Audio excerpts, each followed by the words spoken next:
ballpark yet. And then we're done. There it is. That's it. Good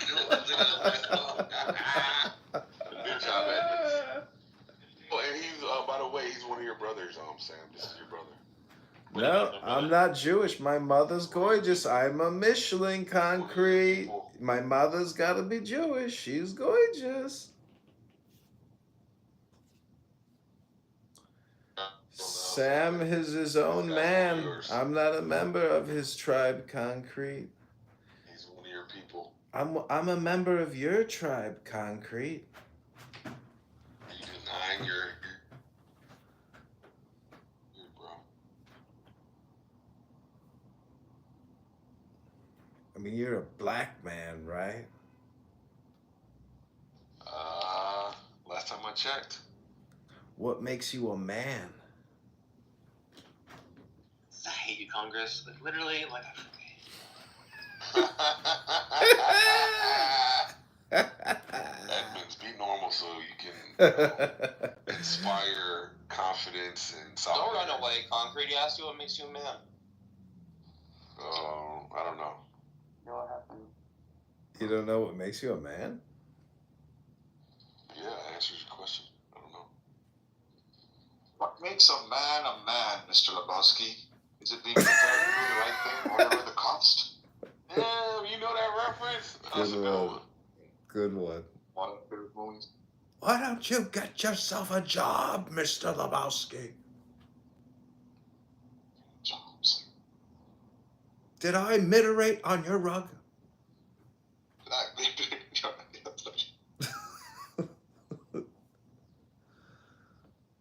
That's a very funny scene.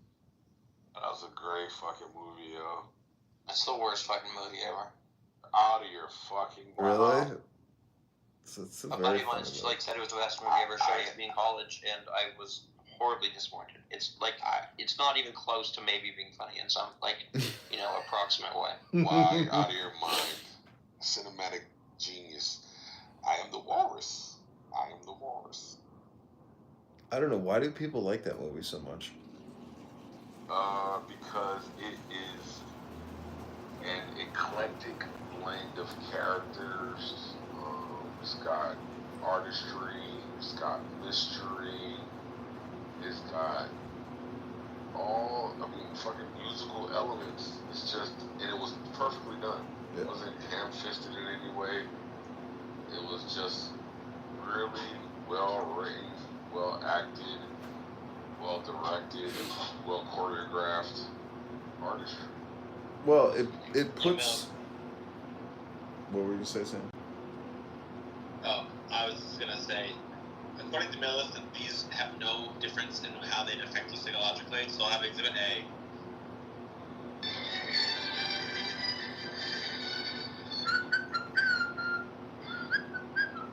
I said Exhibit B. Now listen to Exhibit B.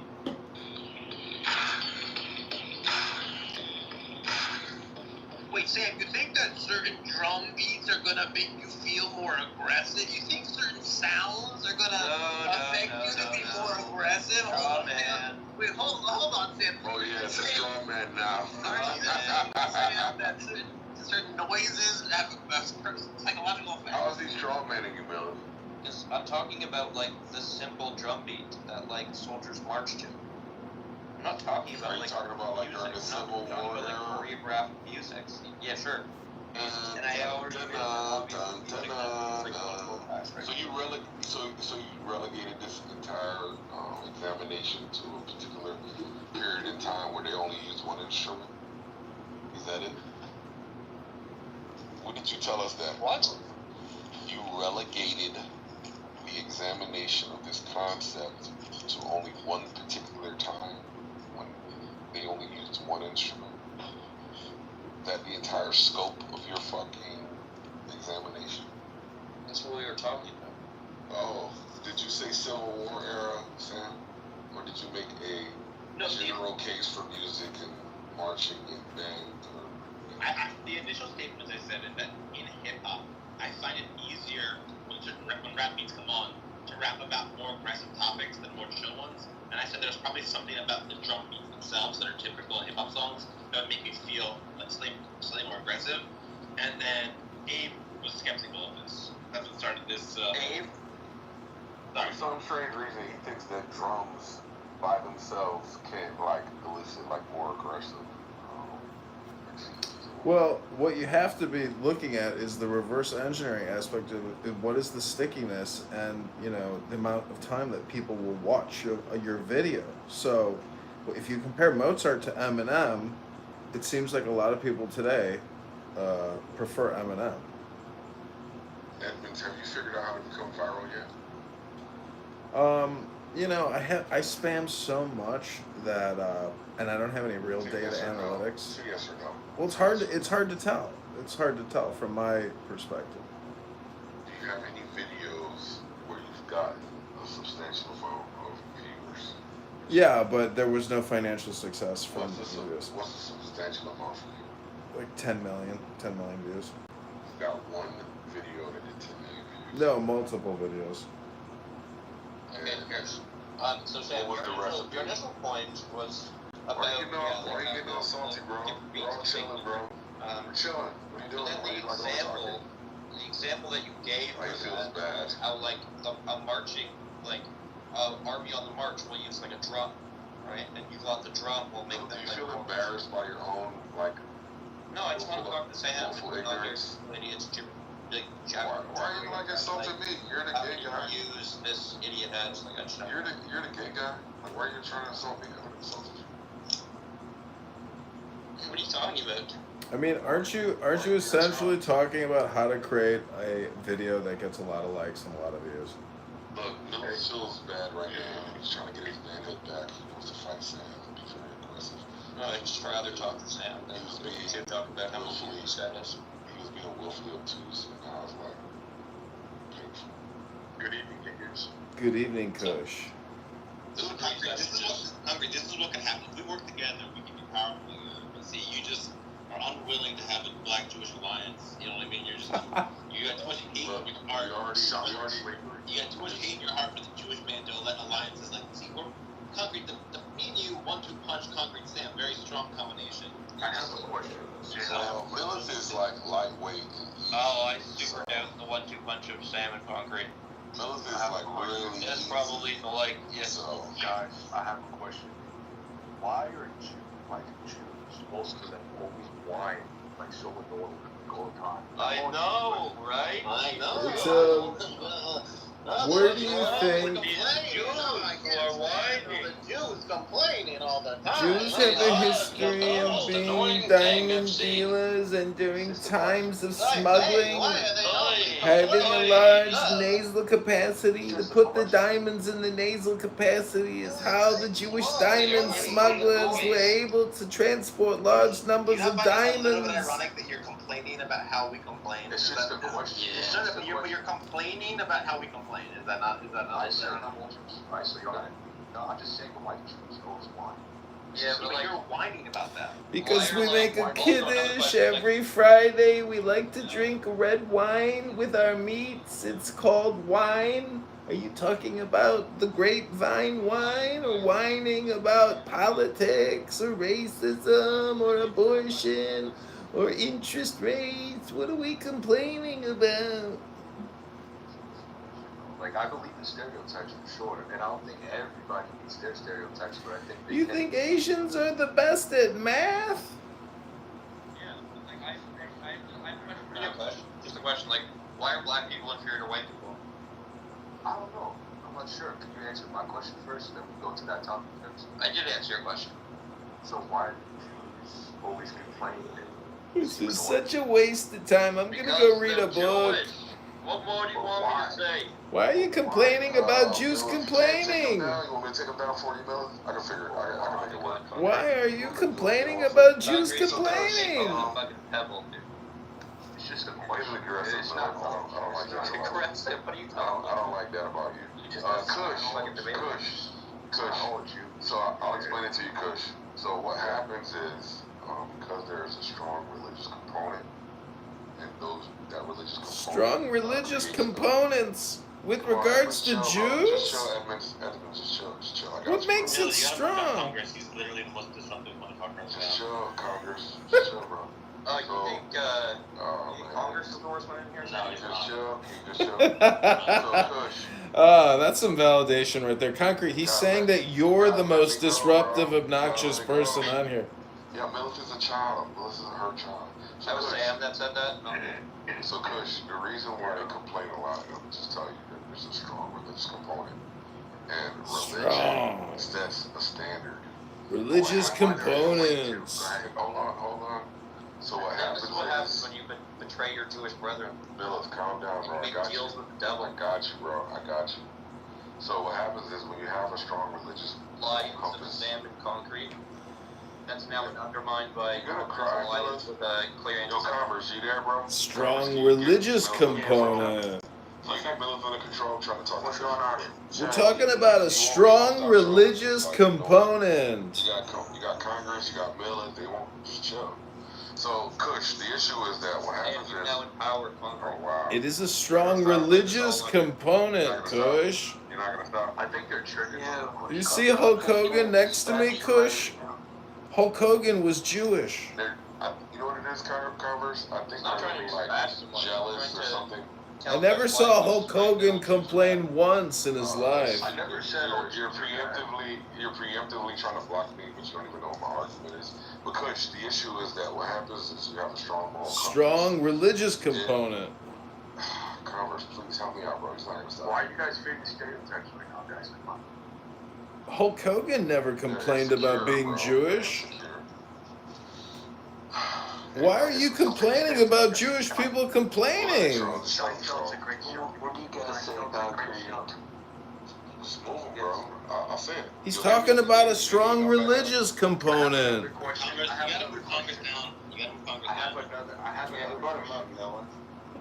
Listen, concrete.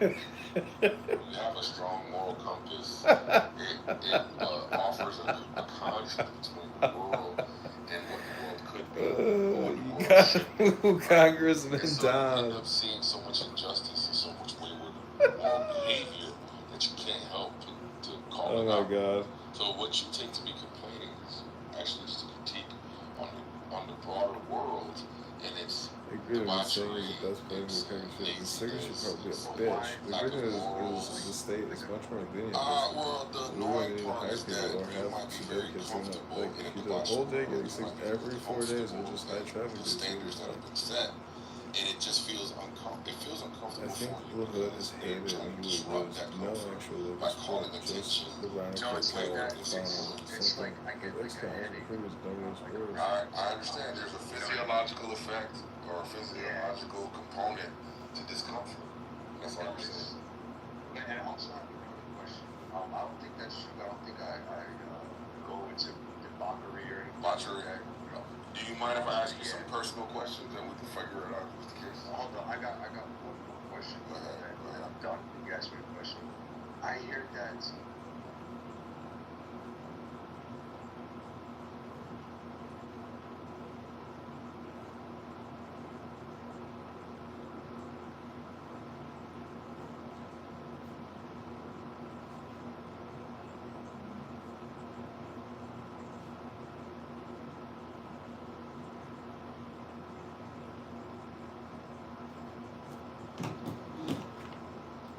Hey, hold on a second.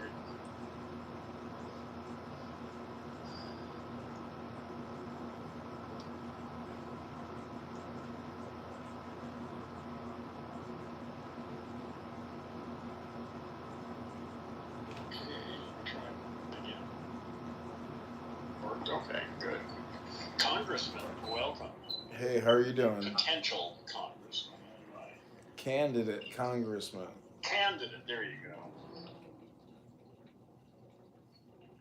I'm about to record some information from a book called The Best Enlightenment Quotes and Passages to Awaken the Buddha Within. Good, yeah.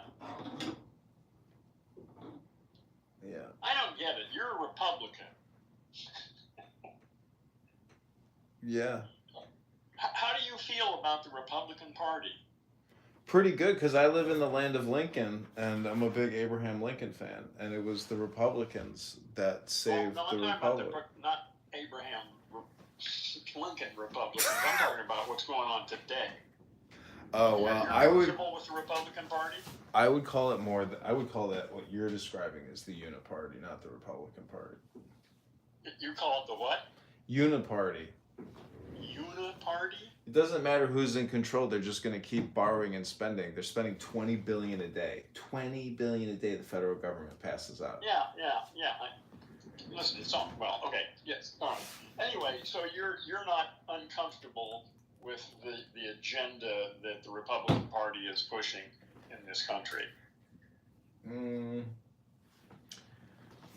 What's the agenda that they're pushing? Well, we could start with the immigration stuff.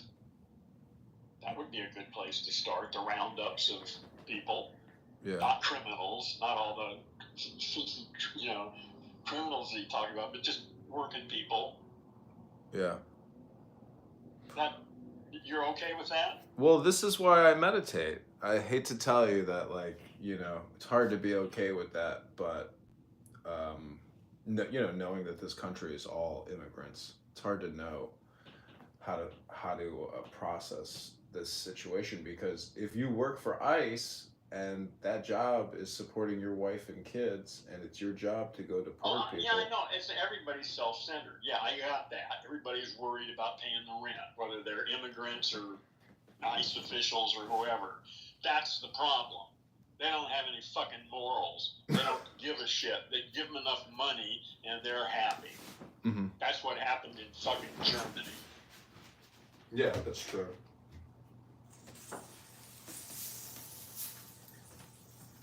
Yeah, I find, basically, I think the Democrats are just fucking useless. But I think that the Republicans are fucking evil. So I would, in the interim, I'll go with useless over evil.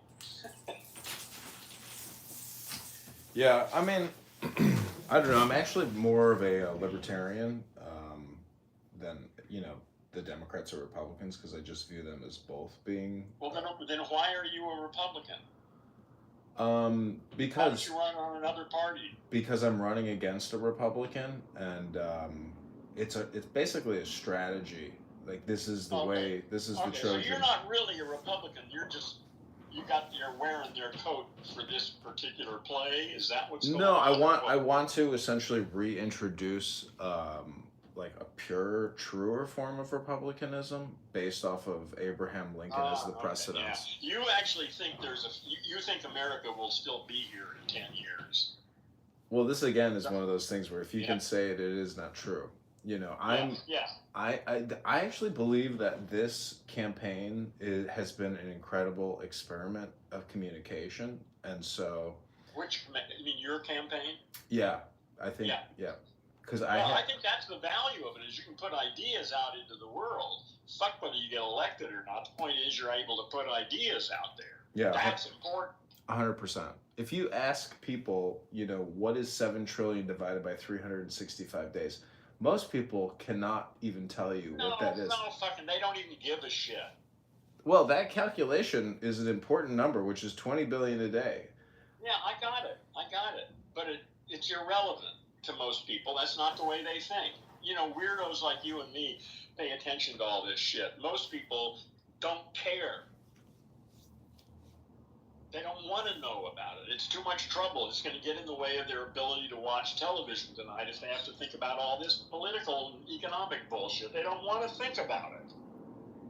They want to vote for someone who will make it all go away and make them happy. They're all a bunch of fucking brain-damaged language monkeys.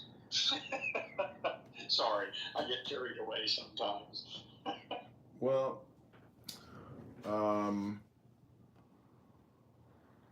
yeah, I mean, I really like, you've seen that old movie Network, right? Yeah. I mean, the quotes from that movie are like timeless. Oh, yeah. Great movie. Yeah.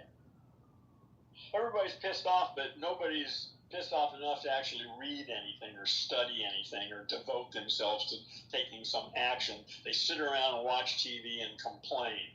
Fuck them. Wake them up. They need to fucking wake up and start paying attention. Well, you know what I like to tell people who complain about complainers? You just did. Well, I hope that, you will listen to like 1 to 3 minutes of enlightenment quotes and passages as I record them on YouTube. Because Oh, okay. Yeah. Listen, that's probably good. Except, like I said, language only gets you so far. I mean, the best quotes in the world by the most enlightened people don't. I mean, sometimes they, at the right time, the right words can transform a life. 99.9% of the time, the right words don't do shit. That people read it and go, oh yeah, oh that's cool, oh yeah, but it doesn't actually transform them. Well, that's why I think that meditation is more like a trance hypnosis that you should be aware of for relaxation purposes. Because you're going to Well, forget. it depends on what you mean by meditation. I use it for different purposes, but yeah, it depends on what you intend to achieve in doing whatever it is you're doing. So my theory is that all communication is hypnosis, and that if you can induce a hypnosis, you induce an amnesia. And so no one remembers what the script is that creates the hypnosis. If it's a really good one. It doesn't make any sense, but... See, it's it does. My whole sense is that literally people are entranced by the voice in their head. That's the initial hypnosis that they never escape. It's not about interperson. It's not about me and you, or you and I hypnotizing each other. It's me being under the spell of the voice in my own head. That's the issue. That's what distinguishes Homo sapiens from Homo lucidus. Mm-hmm. Homo lucidus knows that the voice in its head is just its fucking language machine. And it pays very close attention to it and doesn't believe every goddamn thing that comes out of its mouth. Yeah. I mean, yeah, this is why I think books are like, boo, like they're spirits. I mean, because you can run the script through your mind. It doesn't have to be your own words. A lot of people don't get that, unfortunately. But for readers, yeah, I'm a reader, and books have totally transformed my life. I can't imagine life without books. But a lot of people have never read a book. I mean, after they got out of high school, have never read a book in their life. Most people, actually. I don't know what the percentage. I should ask ChatGPT. I wonder in America how that literacy breaks down. Yeah, I've spent many, many years recording people on this app and having conversations with people on this app, and I see no progress whatsoever with any of the people on this app. But I'm basically going to stop all my Clubhouse recordings relatively soon, and then turn all of them to public, because after you do a live stream, it goes to private, then you have to log into the account, and then I mass change the visibility to public because I hate to do it individually on my cell phones. But anyways, I'm gonna rededicate myself to getting the signatures for the ballots in all the towns. How many do you need? 2,200. How many do you have? 0. How much time do you have? Let's just say like till February. Oh, okay. You got plenty of time then. Okay. To get 2,200. Well, shit. Yeah, you and a couple other people could probably do that in a few weekends if you worked hard. Yeah. Yeah, I'm only like 2 hours away from the town where I need to get, where there's 200,000 people. So. Okay, yeah, you park yourself someplace where there's a lot of people. You have a nice little sign, a pretty girl hanging around or something. Yeah, a pretty girl with a flag. That's all I need. There you go, a Republican flag too. Yeah. But I have a lot of like historical books from Illinois. And I'm gonna like pull from some of that if I can find the time. But I did use Grok.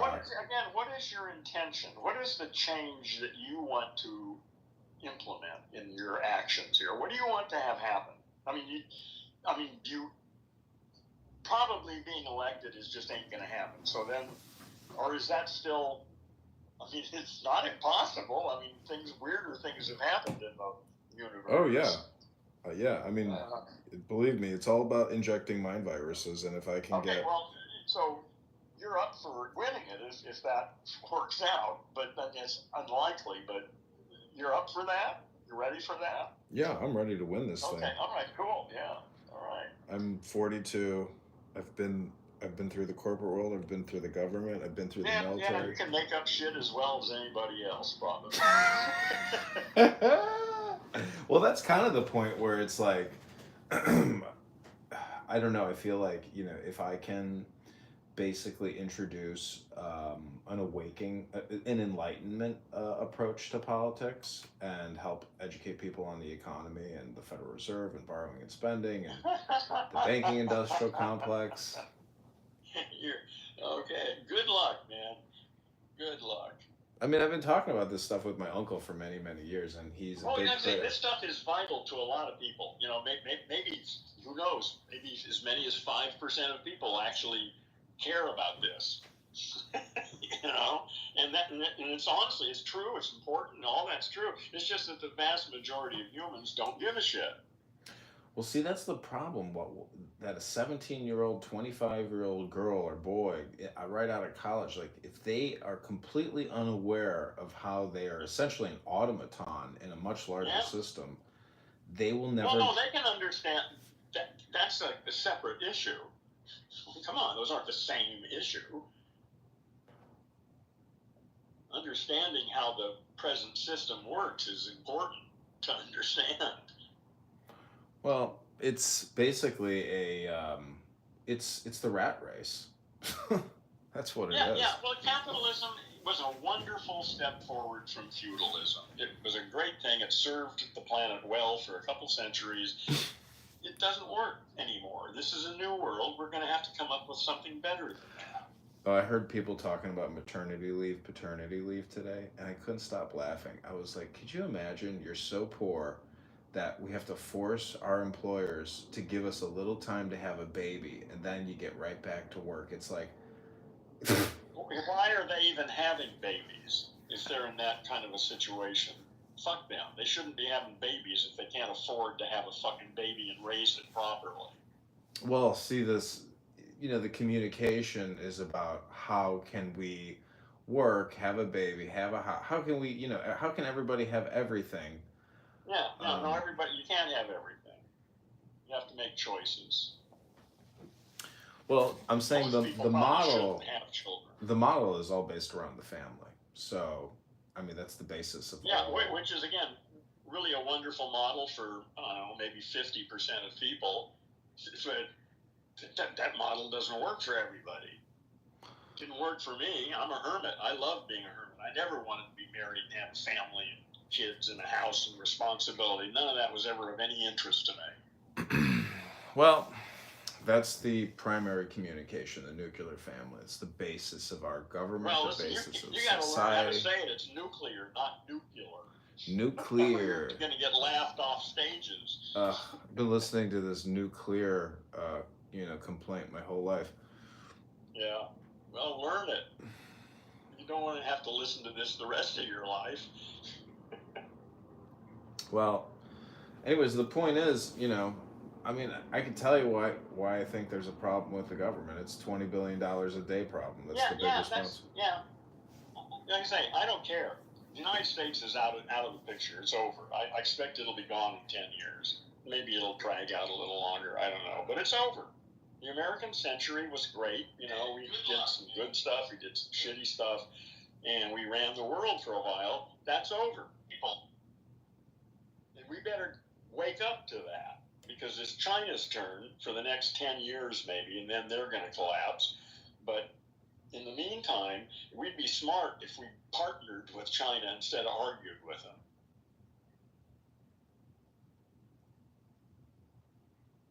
They are the future, or at least the next 10 years. Yeah. I just saw today they're building a $125 billion hydroelectric dam, and but it'll only increase the GDP by 0.02%. Yeah, but it'll serve the country well. Yeah. It may not, like I say, for the past 50 years, America's been spending all of its money on military. For the past 50 years, China's been spending money on infrastructure and educating its youth. Yeah. And now it's showing up finally. Look at their cities. Look at America. Look at the education system. Look at the number of PhDs in science that are coming out of China as opposed to anywhere else. It's their turn. Well, we have this amazing golden bucket of ever flowing money. And it's just. What do you mean? What is that?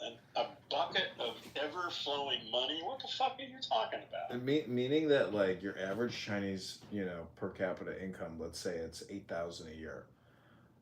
Listen, I don't care. Listen, all those details shit are irrelevant to me. There are all sorts of places where they're fucked up. China is not an ideal place at all. Yeah. It's just going to be the future for the next 10, 15 years or so. At least that's, again, I make all this shit up. What the fuck do I know? I read stuff. That's all I know. Well, the real analysis is, what does $1 buy you in terms of, the Chinese yuan, the Argentinian peso, the Israeli shekel, the Syrian all that dinar. stuff. Yeah, that's all very important. But again, that's all going to change in the next. Yeah, that's all. Again, the way we do things now, I think, is all going to be gone. We're headed into a new civilization, new ways of organizing ourselves, new theories of I don't think we're going to make it. We're going to change. We're going to save the old thing and make it work better in the future. I think it's like the caterpillar and the butterfly. The old system is disintegrating, and a new system will replace it. Well, I live in a 100-year-old house, and this house has been here 100 years. So I have a little bit of historical data to suggest that this house will probably be here for at least another 50 years. Well, probably, unless it burns down or something, yeah.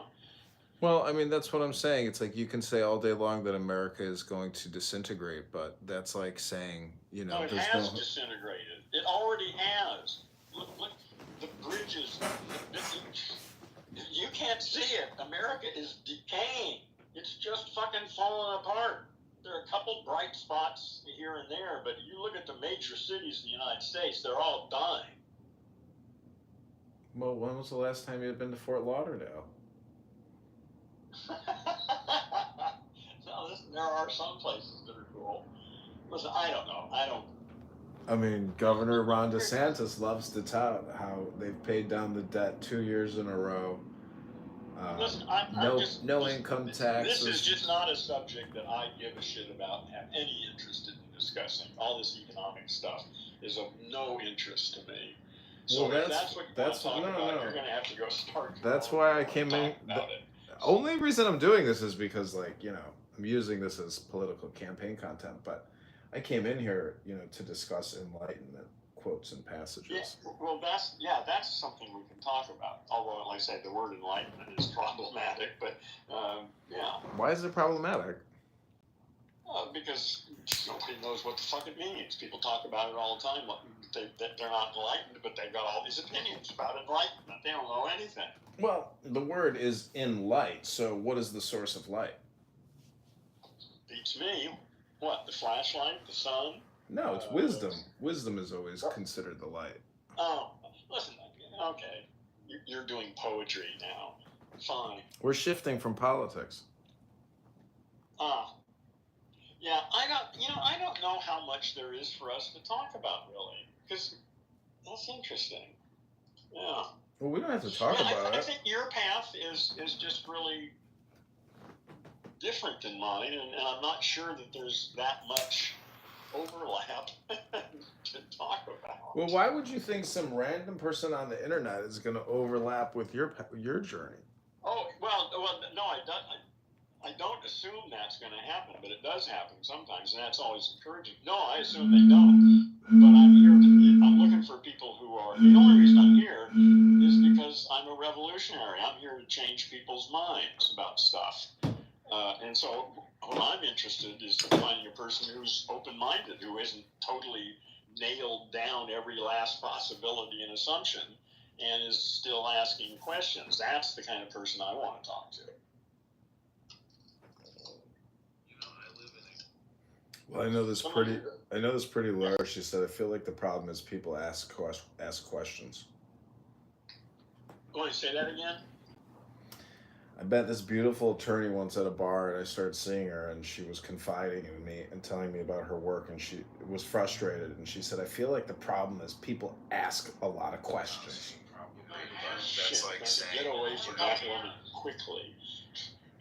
If it makes her uncomfortable, if people are asking questions, I don't know. See, I took it as more of like a mystical, spiritual answer. Like I thought she was See, I think your analysis is probably it. I was giving her too much credit. And she was cute, so therefore she gets a bye. Mm-hmm. Exactly. Yeah, well, that's okay. That works. Yeah. In sex, all this other shit goes out the window. Well, sex is definitely the best thing about a beautiful woman. Well, from one that's one way of looking at it. That's certainly not the whole story, but that's certainly not the best. It's just a very nice quality. It's not the best. It's one of the best. It's one of the best. It's one of them. Yes, people can have lots of interesting qualities, worthwhile qualities. They might be enlightened. I know, that's the default, really. I mean, that's how I try to. That's how I'd like to think of everybody. And it's now, I assume everybody is a brain damaged language monkey, but I'm open. I mean, I give them at least 2 or 3 minutes, and I'll listen to see if they're indeed brain damaged language monkeys or if they're actually thinking. I mean, it doesn't take more than a minute or two to figure that out usually. But I just assume that they're all brain damaged language monkeys, and I'm right, 95% of the time. It's a pleasure when I find someone who's not. Yeah, I was listening to, I have this Aleister Crowley poetry CD in my bathroom that I listen to when I take a hot bath. And he's talking about the earth and the universe and thus how man is so infinitely great. And, it's kind of, he claims that every man and every woman is a star. So, if that analogy sticks, there's a saying like the star that burns twice as bright burns half as long. But I do think, wisdom is essentially how you can increase your IQ, your EQ, your luminosity, your brightness. It can take you places, if you're shrewd and you have wisdom, or you have wisdom of God or knowledge of God, or self-knowledge, that can keep you alive, and you can enjoy the light of reality. I suppose. Do you know anybody who can do that? Yeah, Alan Watts is a perfect example. Pardon? Alan Watts is a perfect example. Really? Well, I don't know. I never talked to him, so again, he's the most important person in the world, but he's still a human being. He still had some dumb ideas floating around in his head. Well, from a communications perspective, he was very successful. Oh, yeah. He was great. He's the most important person in the world to me. Because I would do that. That doesn't mean that everything he ever said was absolutely the best way it could ever possibly be said. It was just the best he could do. Well, he's pretty fucking good. He's basically Joe Rogan. He recorded a podcast his whole life, and now it's been listened to by hundreds of millions of people. It's a big success. Because most people are just engaged in fucking he's bullshit. More popular now, I think, than he was ever before. Yeah. He continues to inspire people.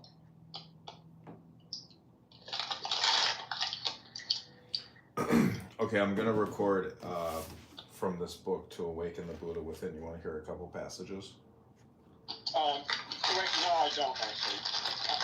If we're not going to talk about something that I'm actually interested in talking about, then I'm going to go back to doing my art. Well, this is what you're interested in. We can read one verse, and then discuss it. I'm not interested in doing that.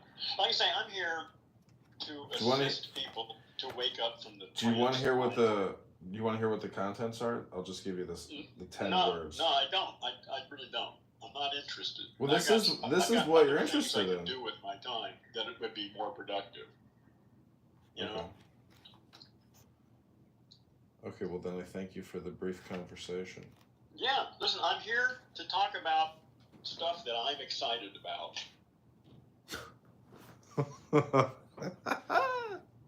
Okay, this is called Eternal Now.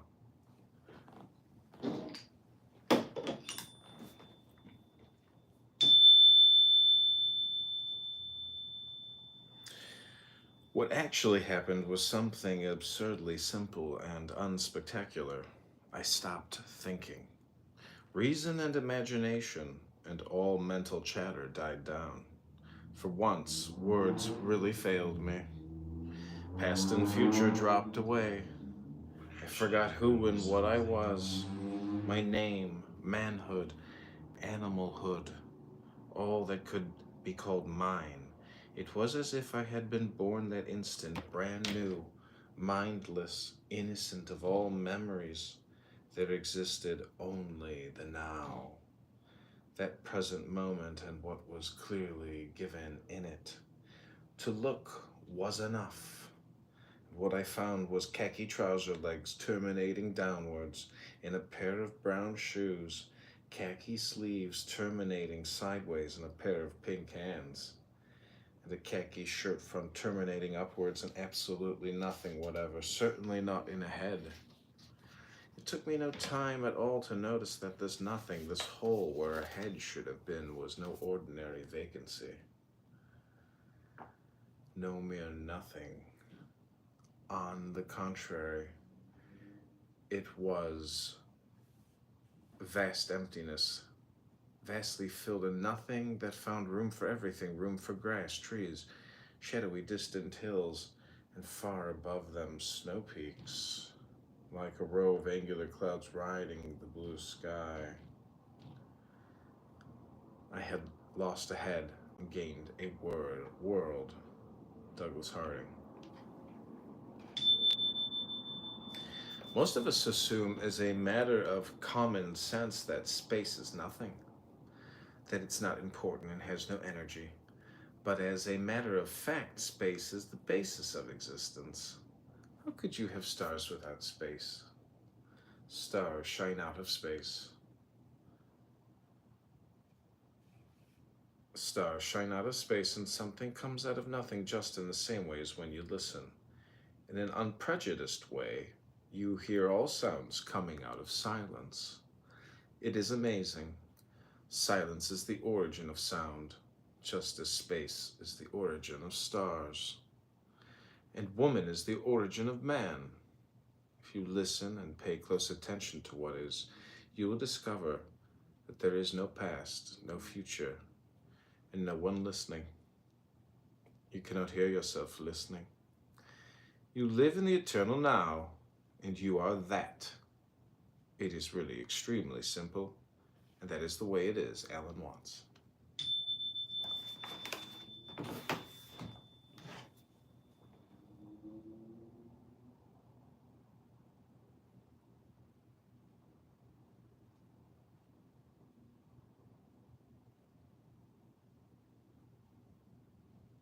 Okay, this is called Alan Watts now. What actually happened was something absurdly simple and unspectacular. I stopped thinking. Reason and imagination and all mental chatter died down. For once, words really failed me. Past and future dropped away. I forgot who and what I was. Tickles. My name, manhood, animalhood, all that could be called mine. It was as if I had been born that instant, brand new, mindless, innocent of all memories. There existed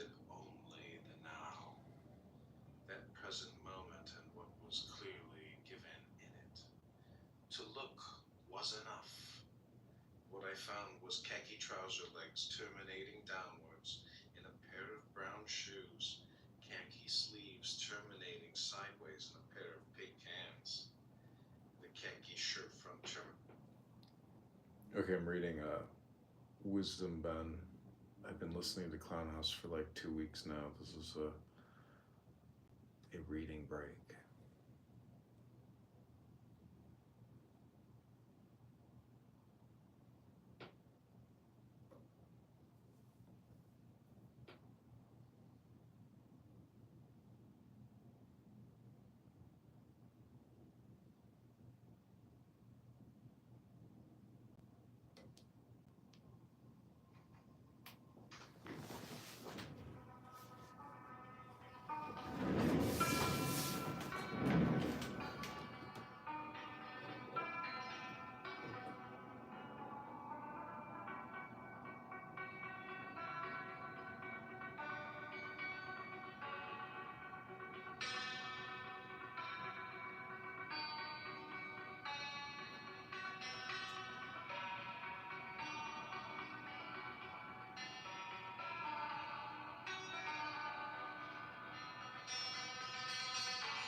I live in a 100-year-old house, and this house has been here 100 years, so I have a little bit of historical data to suggest that this house will probably be here for at least another 50 years. Well, probably, unless it burns down or something, yeah. Well, I mean, that's what I'm saying. It's like you can say all day long that America is going to disintegrate, but that's like saying, you know, No, it has disintegrated. It already has. Look, the bridges. You can't see it. America is decaying. It's just fucking falling apart. There are a couple bright spots here and there, but if you look at the major cities in the United States, they're all dying. Well, when was the last time you've been to Fort Lauderdale? No, there are some places that are cool. Listen, I don't know. I mean, Governor Ron DeSantis loves to tout how they've paid down the debt 2 years in a row. Listen, No income This taxes. is just not a subject that I give a shit about and have any interest in discussing. All this economic stuff is of no interest to me. So Well, if that's what you want to talk about, you're going to have to go start. That's why I came in. About it. The only reason I'm doing this is because, like, you know, I'm using this as political campaign content, but I came in here, you know, to discuss enlightenment quotes and passages. Well, that's something we can talk about. Although, like I said, the word enlightenment is problematic, but yeah. Why is it problematic? Well, because nobody knows what the fuck it means. People talk about it all the time. They're not enlightened, but they've got all these opinions about enlightenment. They don't know anything. Well, the word is in light, so what is the source of light? Teach me. What, the flashlight, the sun? No, it's wisdom. Wisdom is always considered the light. Oh, listen, okay. You're doing poetry now. Fine. We're shifting from politics. Oh. Yeah, I don't know how much there is for us to talk about, really. That's interesting. Yeah. He loves to be dismissive like that. Is just really different than mine, and I'm not sure that there's that much overlap to talk about. Well, why would you think some random person on the internet is going to overlap with your journey? Oh, well, no, I don't assume that's going to happen, but it does happen sometimes, and that's always encouraging. No, I assume they don't. But I'm looking for people who are. The only reason I'm here is because I'm a revolutionary. I'm here to change people's minds about stuff. And so what I'm interested is in finding a person who's open-minded, who isn't totally nailed down every last possibility and assumption.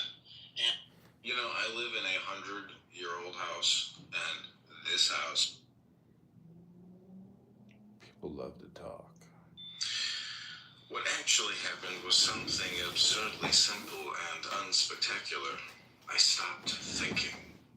Reason and imagination and all mental chatter died down. For once, words. What actually happened was something absurdly simple and unspectacular. I stopped thinking. Reason and imagination and all mental chatter died down. For once, words. What actually happened was something absurdly simple and unspectacular. I stopped thinking. Reason and imagination and all mental chatter died down. For once, words. What actually happened was something absurdly simple and unspectacular. I stopped thinking. Reason and imagination and all mental chatter died down. For once, words. What actually happened was something absurdly simple and unspectacular. I stopped thinking. Reason and imagination and all mental chatter died down. For once, words. What actually happened was something absurdly simple and unspectacular. I stopped thinking. Reason and imagination and all mental chatter died down. For once, words. What actually happened was something absurdly simple and unspectacular. I stopped thinking. Reason and imagination and all mental chatter died down. For once, words. What actually happened was something absurdly simple and unspectacular. I stopped thinking. Reason and imagination and all. What actually happened was something I live in talking about this stuff with my uncle for many, many years, and he's... Well, this stuff is vital to a lot of people. Maybe who knows, maybe as many as 5% of people actually care about this. And it's honestly, it's true, it's important, all that's true. It's just that the vast majority of humans don't give a shit. Well, see, that's the problem, that a 17-year-old, 25-year-old girl or boy, right out of college, like, if they are completely unaware of how they are essentially an automaton in a much larger system, they will never... No, they can understand that that's a separate issue. Come on, those aren't the same issue. Understanding how the present system works is important to understand. Well, it's basically it's the rat race. That's what it is. Yeah, well, capitalism was a wonderful step forward from feudalism. It was a great thing. It served the planet well for a couple centuries. It doesn't work anymore. This is a new world. We're going to have to come up with something better than that. But I heard people talking about maternity leave, paternity leave today, and I couldn't stop laughing. I was like, could you imagine you're so poor that we have to force our employers to give us a little time to have a baby, and then you get right back to work. It's like... Why are they even having babies if they're in that kind of a situation? Fuck them. They shouldn't be having babies if they can't afford to have a fucking baby and raise it properly. Well, see, the communication is about how can we work, have a baby, how can we, how can everybody have everything? Yeah, no, everybody, you can't have everything. You have to make choices.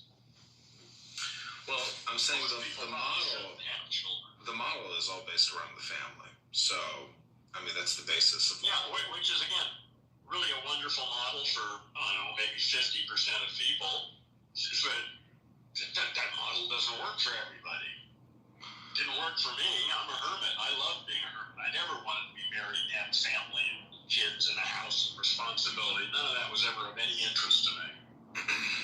Well, that's the primary communication, the nuclear family. It's the basis of our government, well, the basis of you gotta learn how to society. say it. It's nuclear, not nuclear.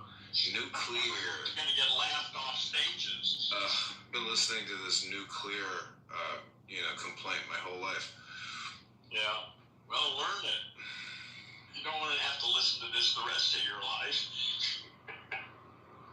Well, anyways, the point is, I mean, I can tell you why I think there's a problem with the government. It's $20 billion a day problem. That's the biggest one.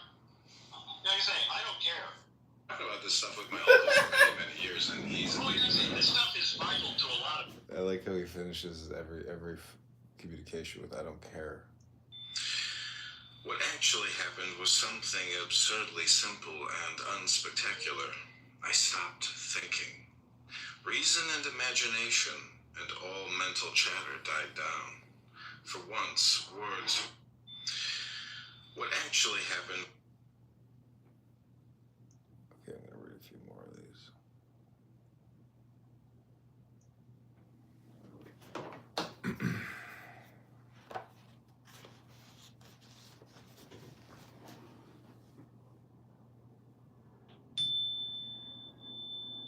Most of us assume, as a matter of common sense, that space is nothing, that it's not important and has no energy. But as a matter of fact, space is the basis of existence. How could you have stars without space? Stars shine out of space, and something comes out of nothing, just in the same way as when you listen, in an unprejudiced way. You hear all sounds coming out of silence. It is amazing. Silence is the origin of sound, just as space is the origin of stars, and woman is the origin of man. If you listen and pay close attention to what is, you will discover that there is no past, no future, and no one listening. You cannot hear yourself listening. You live in the eternal now, and you are that. It is really extremely simple, and that is the way it is. Ellen Watts. Why does the mind habitually deny or resist the now? Because it cannot function and remain in control without time, which is past and future. So it perceives the timeless now as threatening. Time and mind are in fact inseparable. Eckhart Tolle. If you want to know what it means to be happy, look at a flower, a bird, a child. They are perfect images of the kingdom, for they live from moment to moment in the eternal now, with no past and no future. Anthony de Mello. Realization is uncovering that you are already free. It is always here and only relieves you of bondage.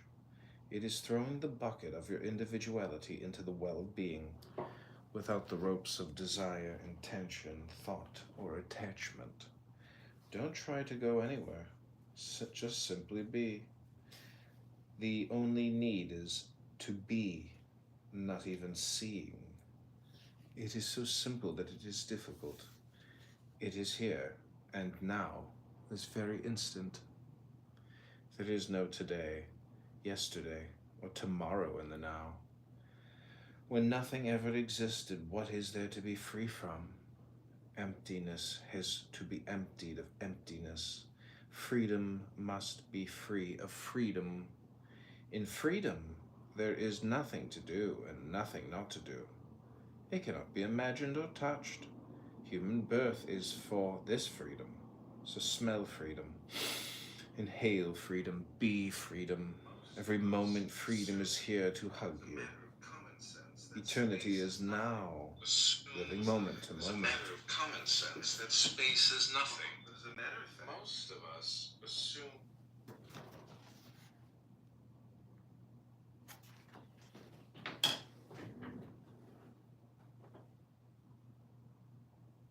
These are eternal now quotes.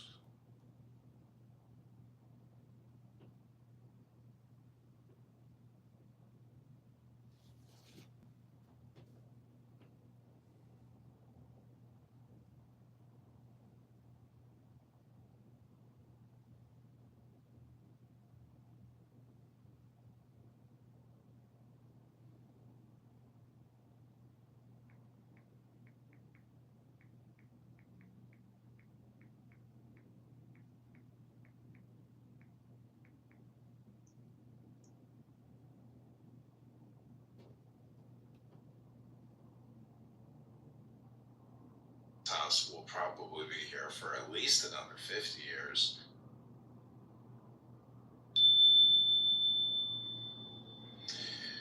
What actually happened was something absurdly simple and unspectacular.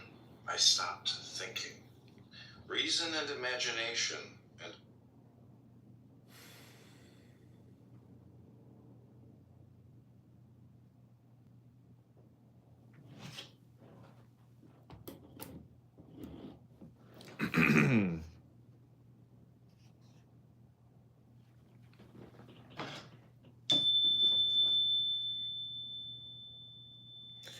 time isn't precious at all because it is an illusion.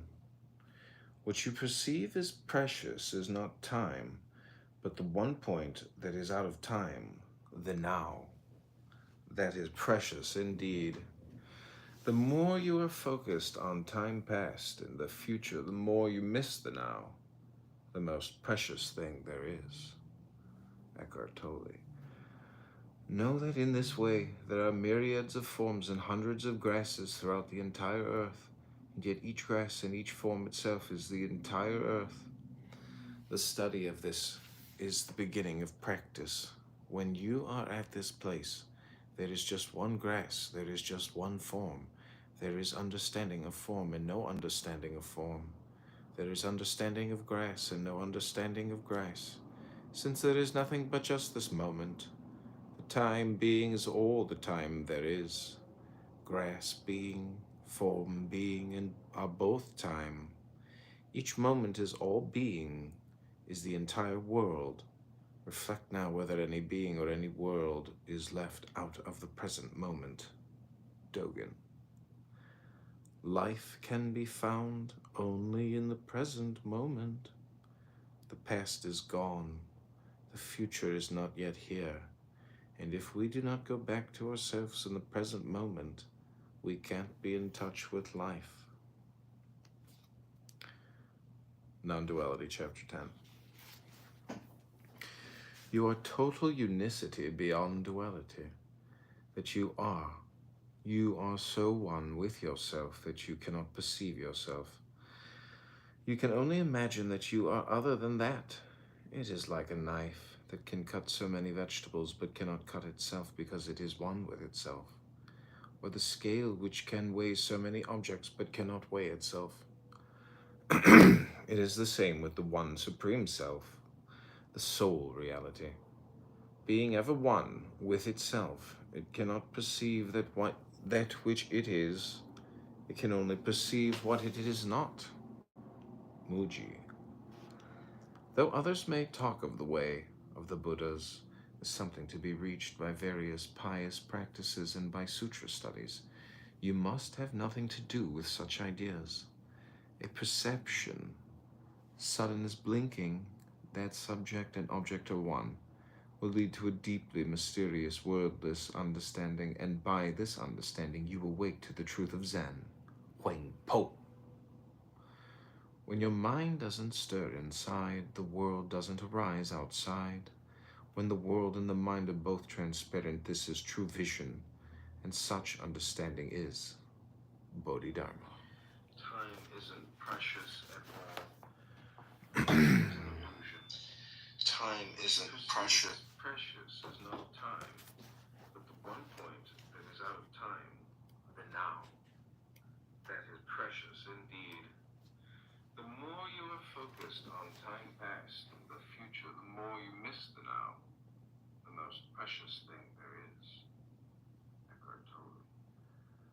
Know that in this way there are myriads of forms and hundreds of grasses throughout the entire earth, yet each grass and each form itself is the entire earth.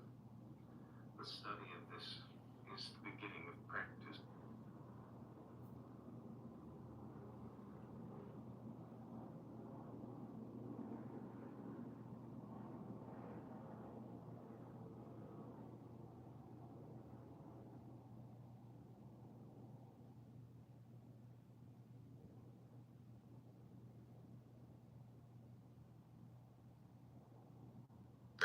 But that's like saying, you know, No, it has disintegrated. It already has. Look, the bridges. can't see it. America is decaying. It's just fucking falling apart. There are a couple bright spots here and there, but you look at the major cities in the United States, they're all dying. Well, when was the last time you've been to Fort Lauderdale? Well, there are some places that are cool. Listen, I don't know. I mean, Governor Ron DeSantis loves to tout how they paid down the debt 2 years in a row.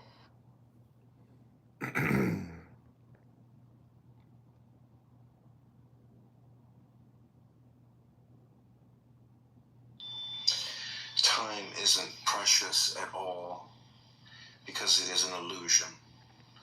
What you perceive as precious is not time. Precious at all because it is an illusion. What you perceive as precious is not time, but the one point that is out of time, the now. That is precious indeed. The more you are focused on time past and the future, the more you miss the now, the most precious thing there is. Eckhart Tolle. Know that in this way there are myriads of forms and hundreds of grasses throughout the entire earth. Yet each grass and each form itself is the entire earth. The study of this is the beginning of practice. When you are at this place, there is just one grass, there is just one form. There is understanding of form and no understanding of form. There is understanding of grass and no understanding of grass. Since there is nothing but just this moment, time being is all the time there is. Grass being, form being, and are both time. Each moment is all being, is the entire world. Reflect now whether any being or any world is left out of the present moment. Dogen. Life can be found only in the present moment. The past is gone. The future is not yet here. And if we do not go back to ourselves in the present moment, we can't be in touch with life. Non-duality, chapter 10. You are total unicity beyond duality. That you are. You are so one with yourself that you cannot perceive yourself. You can only imagine that you are other than that. It is like a knife that can cut so many vegetables but cannot cut itself because it is one with itself. Or the scale which can weigh so many objects but cannot weigh itself. It is the same with the one supreme self, the soul reality. Being ever one with itself, it cannot perceive that which it is. It can only perceive what it is not. Muji. Though others may talk of the way of the Buddhas, something to be reached by various pious practices and by sutra studies, you must have nothing to do with such ideas. A perception, sun is blinking, that subject and object are one, will lead to a deeply mysterious, wordless understanding, and by this understanding you will wake the truth of Zen. Wait, oh. When your mind doesn't stir inside, the world doesn't arise outside. When the world...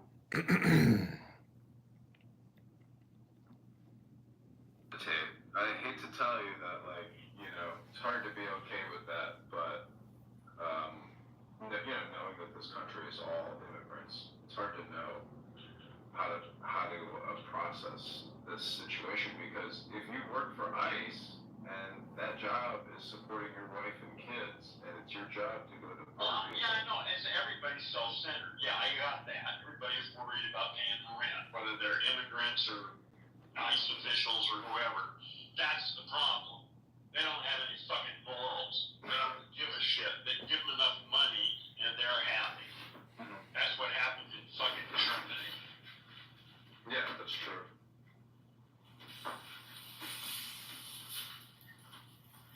Yeah, I find, basically, I think the Democrats are just fucking useless.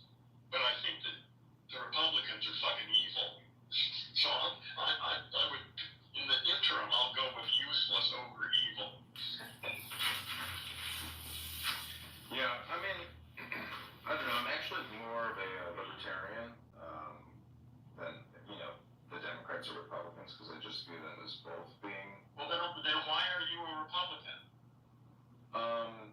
don't you run on another party?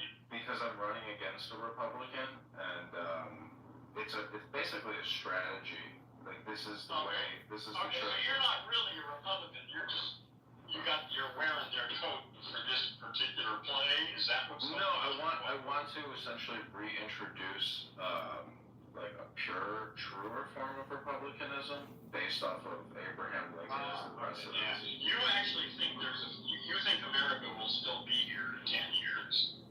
Well, this again is one of those things where if you can say it is not true.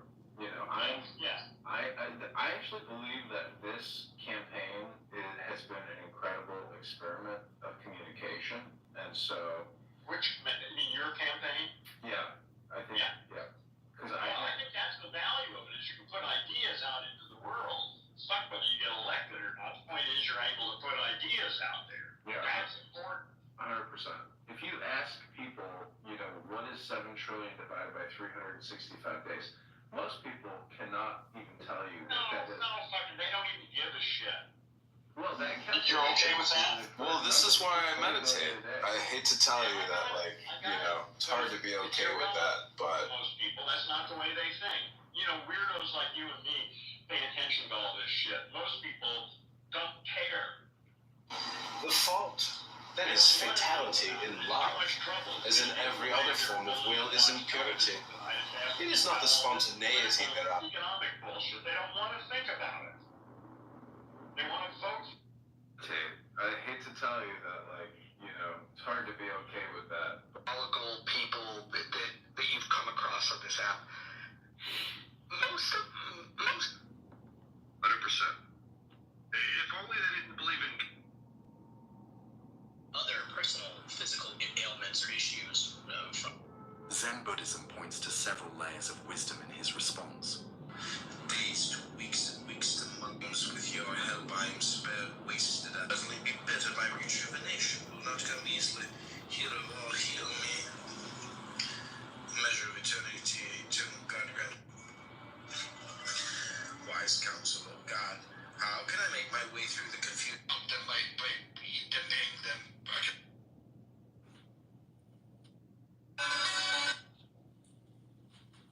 When it's off season, we're always trying. Republican Party, rather the Democratic America has been dumb. What Biden was gonna present.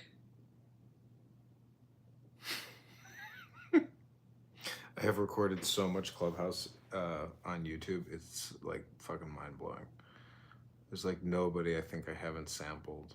I've like, I like, if I hear a new voice, I generally grab my phone right away. I'm like, oh, I'm gonna record this. 100%. If only they didn't believe in guns, it would be like a perfect environment. I'm in Western Washington, so I've got some of the lefty. Okay, we're gonna record a few more wisdom things on 3 other phones, and then I'll probably do one more round. Hope you're enjoying this. This is Alan Watts Now.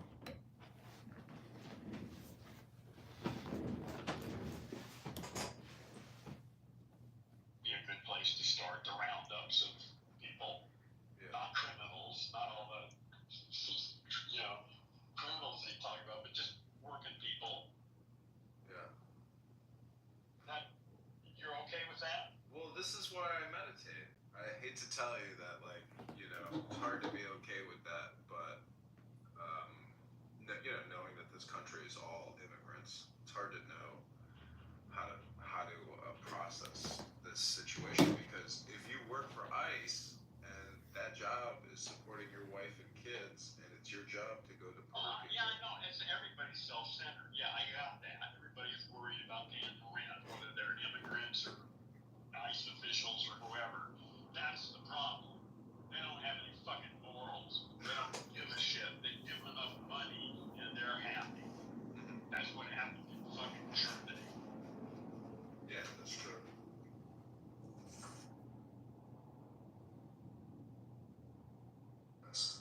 Coming back, everything appeared different to me. The world seemed entirely new. Praise of God, I only begin to realize how very much you've done for me. It must now internalize the understanding that everything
entirely new.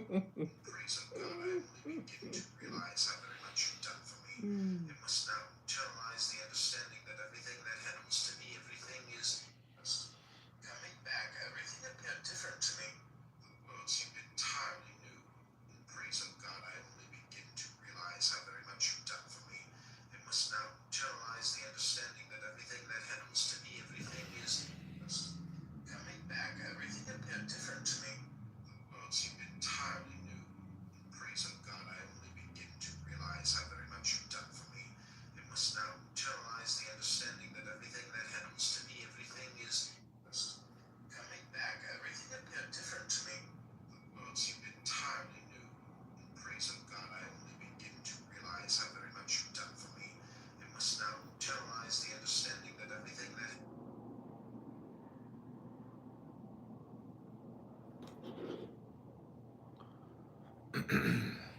Okay. So this is the last bar.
Okay, this is the last part. Here we go.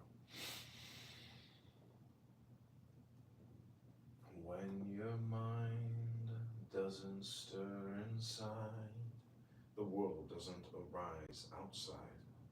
When the world and the mind are both transparent, this is true vision, and such understanding is. The choiceless truth of who you are is revealed to be permanently here, permeating everything, not a thing and not separate from anything. For every individual is a unique manifestation of the whole, as every branch is a particular outreaching of the tree. To manifest individuality, every branch must have a sensitive connection with the tree, just as our interdependently moving and differentiated fingers must have a sensitive connection with the whole body. The point which can hardly be repeated too often is that differentiation is not separation. I went looking for him and lost him and lost myself. The drop merged with the sea. Who can find it now? In the stillness of the night, the goddess whispers. In the bright of the day, dear God roars. Life pulses, mind imagines, emotions wave, thoughts wander. What are these but the endless movements of one taste? Forever at play with its own gestures, whispering quietly to all who will listen, is this not yourself? When the thunder roars, do you not hear yourself? When the lightning cracks, do you not see yourself? When the clouds float quietly across the sky, is this not your very own limitless being waving back at you? Looking at the sunset, just for a second you forget your separateness. You are the sunset. That is the moment when you feel the beauty of it. But the moment you say that it is a beautiful sunset, you are no longer feeling it. You have come back to your separate, enclosed entity of the ego. Now the mind is speaking, and this is one of the mysteries that the mind can speak and knows nothing, and the heart knows everything and cannot speak. Perhaps to know too much makes it difficult to speak. The mind knows so little, it is possible for it to speak. Osho. We live in succession, in division, in parts and particles. Meantime, within man is the soul of the whole, the wise silence, the universal beauty to which every part and particle is equally related, the eternal. When your mind doesn't stir inside, the world doesn't arise outside. When the world and the mind, this is true vision.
Assume, as a matter of common sense, that space is nothing, that it's not important and has no energy.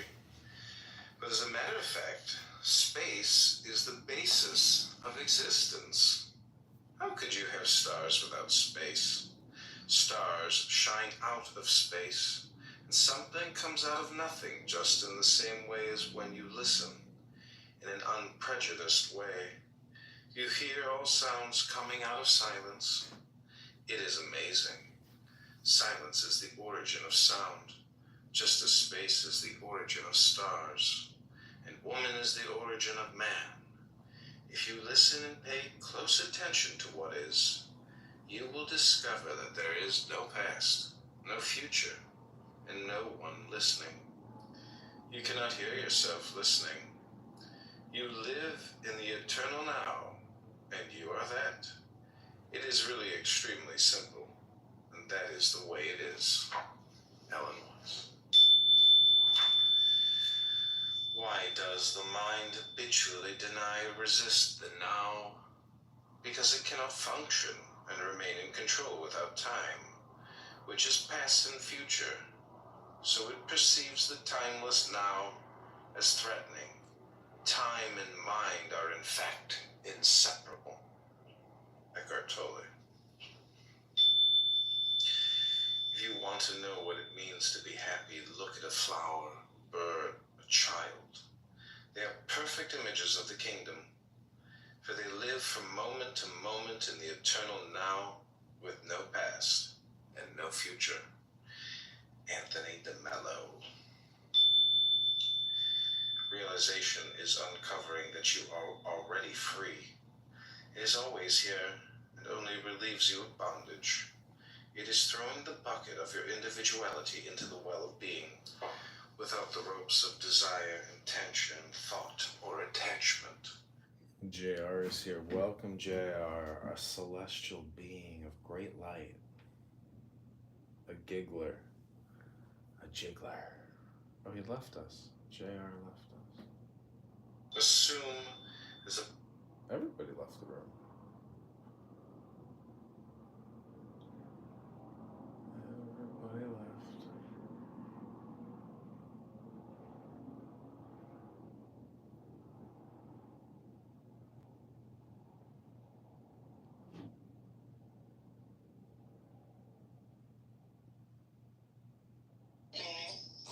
minute, you cut me off.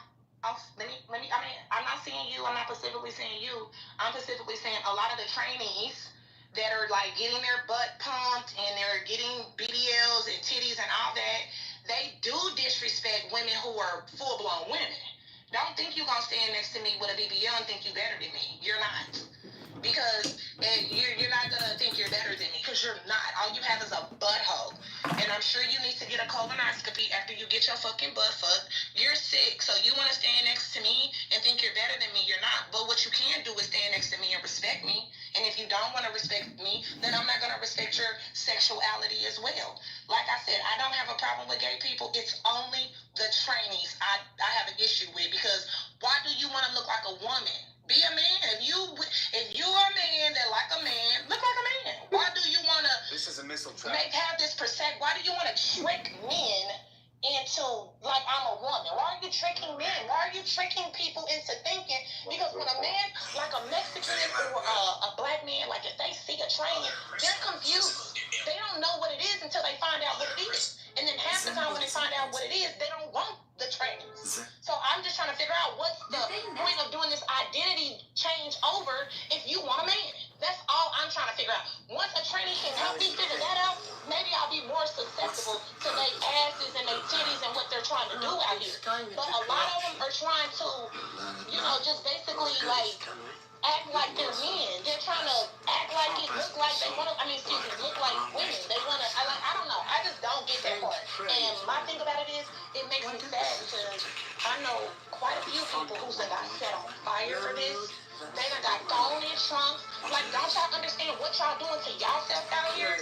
Y'all getting yourself killed out here because y'all want to fucking trick men into thinking that y'all women. Identity crisis and all that goes out the door. It's more to that. They want to look like women. Period. They want the attention women get. And I think in my brain, be careful. If you on here and you're training and you dress like women and you got a fat ass and titties and all that, be safe. That's all I'm saying. Furthermore, y'all need to stop tricking people. Be you. Dress like a man. Put on a suit. Put on a suit. I woke that motherfucking shit up. I'm gonna go on mute. I just want to say one thing. Trans is a derogatory term, so you cannot use that. If they're trans, then say trans. But tranny is a derogatory term. Come on. They training, man. They training. Hold on, let me say something. The proper term is trans. TRANS. Hold on. I'm gonna say trainee, baby, because that's what it is. I'm telling you that's not the derogatory term, ma'am. The proper term is trans. Let me say something real quick. Shout out to Sister Leah, Sister Call Me, Sister Horrible, Sister Trail, Kalima, my bad, Sister, Brother Philly, Sister Christian, Sister K, and Nadia on the phone. When she come on, she probably respond to that. Everyone's I want to make it an crying. equal battlefield. I don't want to make it an echo chamber. But Sister Brittany gave some good points, and I feel like what can I say? Sister called me from that community, so I want to hear her respond. Kalima, I want to hear her respond to the anything that Sister Brittany say or towards the title until Sister Nadia come off. Yeah, I disagree with some of the things she said and agree with some of the things she said. I think everybody should be who they are and shouldn't be tricking anybody into thinking that there's something they're not. So I agree with that. And people definitely, some of the trans community like to move what they call in stealth. I don't necessarily agree with that. I think that within reason, you should tell people who who you are and your background and whatnot. I don't think anybody should be out here tricking somebody. Like, to me, that's definitely wrong. I don't agree with that at all. Like, they're dreamers But too. also, I'm going to say that I your get you, gender identity. but a lot of people just don't see the road in front of them.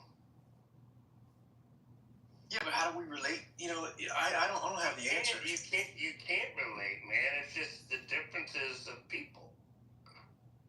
It's going to be things like Bitcoin. It's going to be Bitcoin treasure quest, guys. We all know that the white paper was released on Halloween night. What if we said, hey, Gary's going to host 24 days of legend and lore.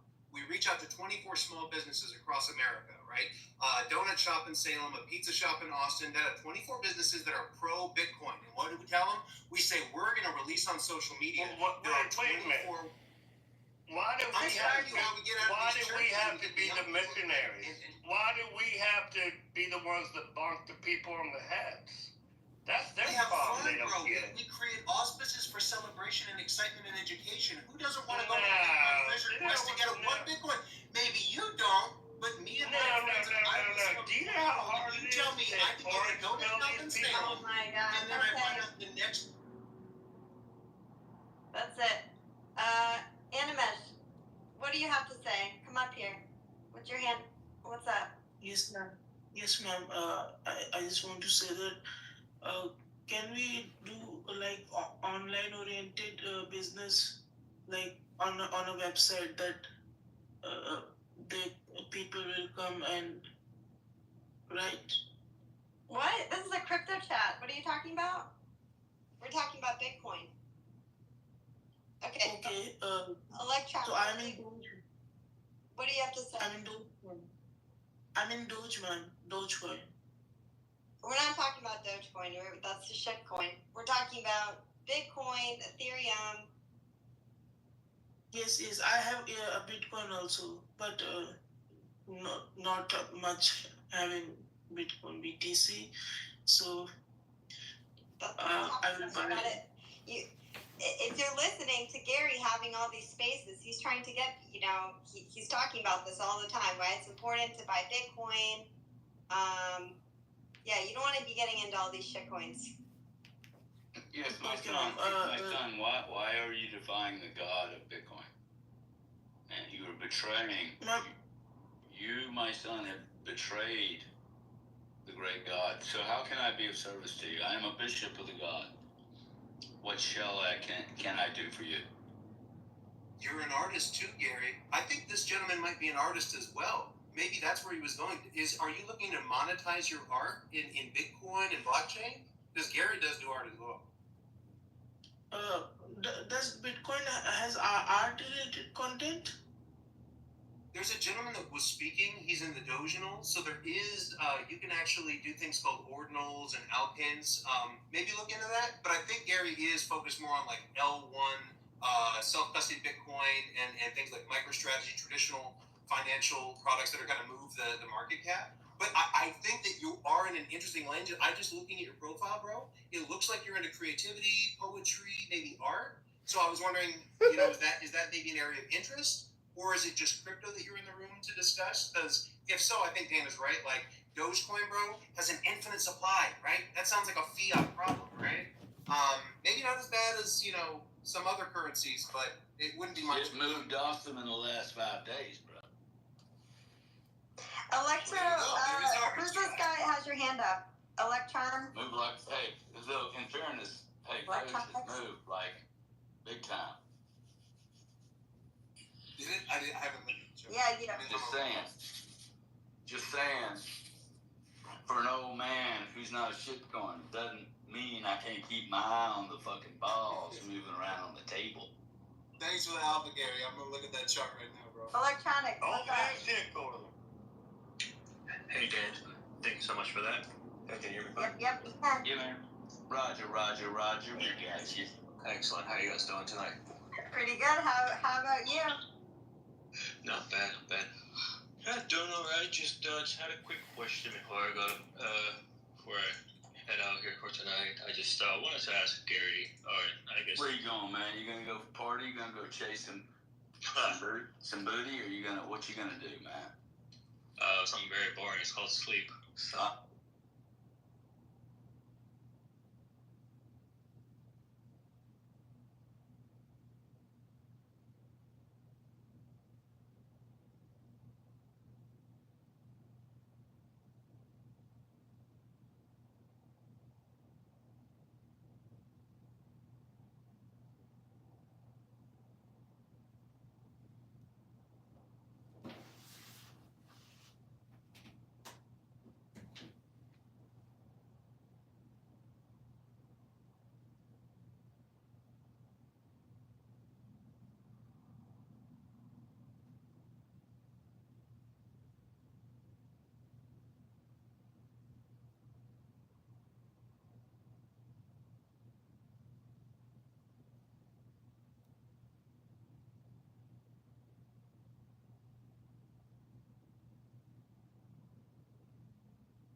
Just out of curiosity, can you give us the experience of a person in China right now? And I say this because we know the overlay there of the communist, let's say, influence on the CCP initially. But, you know, the people like Truth Teller would suggest that the Chinese are actually in a far better place. And I'd be curious what your lived experience is like when it comes to this subject and the idea of maybe the state or the JQ or whatever you want to label it at large through the eyes of your typical Chinese person. I'd be very curious. I would say that it's really homogenous society, and I've been coming and going for a decade, and they're pretty blunt race. Didn't meet a foreigner until they were at least an adolescent, or maybe they saw one on the street. So for them, it's just like races are different. We're Chinese, and everybody else is everybody else. You know, to them, all white people look the same, which is always quite funny to hear. But as far as how they feel about Jews, I think they didn't have an opinion 10 years ago because there was no real reason to. There aren't any of them here. You know, they'd heard of Hitler and shit, but they don't really care. It's not their history. But in the last couple of years, dude, acceleration because of Israel and Gaza. They don't like it at all. And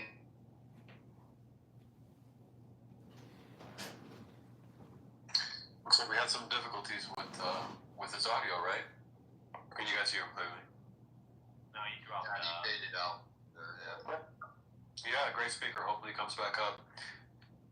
All right, in the meantime, let's go to a new speaker who I have not yet heard. Oh boy, here we go. $2. What's up, brother?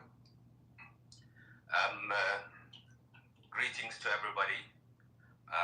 English is my third language. I spoke the other day, so bear with me if I don't come across as an American or a British. No worries. Now, I've been trying to figure out ways to fight these nasty Jews. By the way, this radio, this space is wonderful. I'm happy finally to see real American people who had enough of these nasty rapist cult. They are just Who are the nasty Jews? Shalom Shabbat, Goyim. I'll let you know in a bit. I give up. So, what we're going Is it the Zionist entity? I think so. The Jews, we're naming them. I need to get back to my steckle. Is it Netanyahu? The shekel man.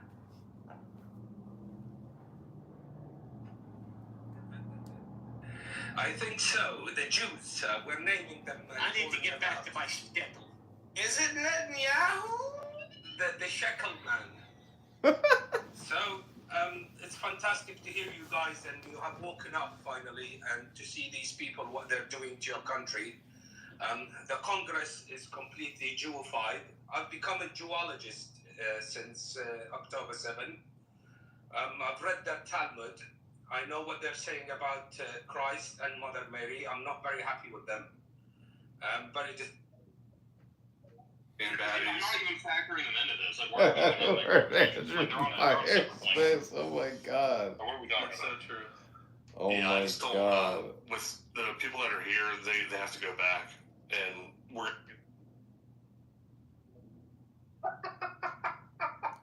Now, where am I getting deported here? Back to Russia. Is that like that movie, The Deported? Back to it's with Leonardo DiCaprio? No, that's The Departed. Your movie is You're Retarded. But here's the thing. We'll send you back to Russia where you came from. You can be with your people. My people, baby. No, look, Russia tried to prevent Jews from leaving. They knew what's up. They knew the Jews were good for them. This is the thing where I tell Nick. I agree. Russia needs more great industrious Jews like you. Imagine the amount of good that you can do there with is it Intercoin? I don't have anything against Russia except their warmongering. You know? Hey, KB, I forgot this guy from Clubhouse's name. What's this guy's name? He's an Andrew Meyer superfan. Wait, who? The guy wearing the hat, he's bald. What's his real name? It's in my profile name. That's my legal name, but my clown house name is Edmund Dakin, basically. That's right, Edmund. Oh, yeah. By the way, if you want to ask, your name is John Kitover. That's your real name? Yeah, that's my name. I don't think so. Yeah, that's my real legal name. Well, look at that to me. You're like the guy that cried wolf. Nothing you say will ever be believed because you've told so many lies. He's saying, tell us more about Intercoin. Oh my god, you and Greg have so much in common. Like, this is awesome. Go ahead. No, actually, now we can talk about Intercoin because now I have time. Do you want to talk about Intercoin.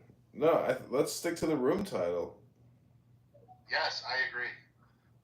I'm not the one who brings up Intercoin. So how do you do it right now? How do you issue like bounty licenses? Do you just swarm them? Do you use the National Guard? How do you achieve maximum Minnesota deportation?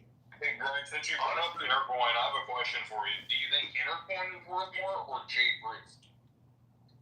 Or what? The answer will shock you. I don't even know what you just said.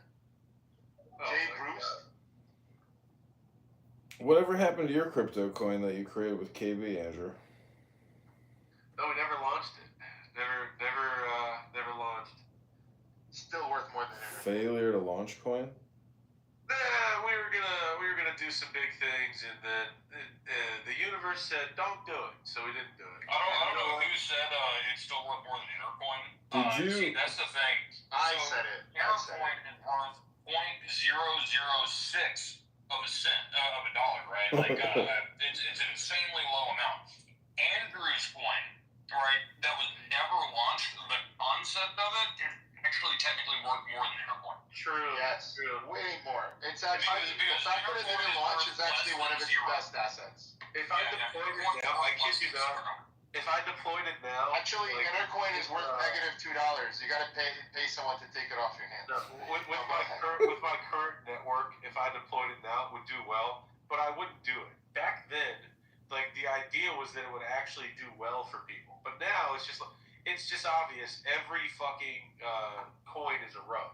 Like if it's not Bitcoin, if it's not maybe Ethereum or two other coins, it's going to zero. So I would never scam people. So I'm glad that it's sad that the crypto space is always. Well, I mean, the saddest part of like this whole story though is that Intercoin never took off enough for Greg to rug pull people. That's the saddest part. I've never rug pulled anybody. In fact, I bought a. You can't rug pull zero. There's no way to rug pull zero. I own most of the Intercoin that I bought back. Wow, you own most of zero. That's insane. Oh my god. All right, Andrew. Listen.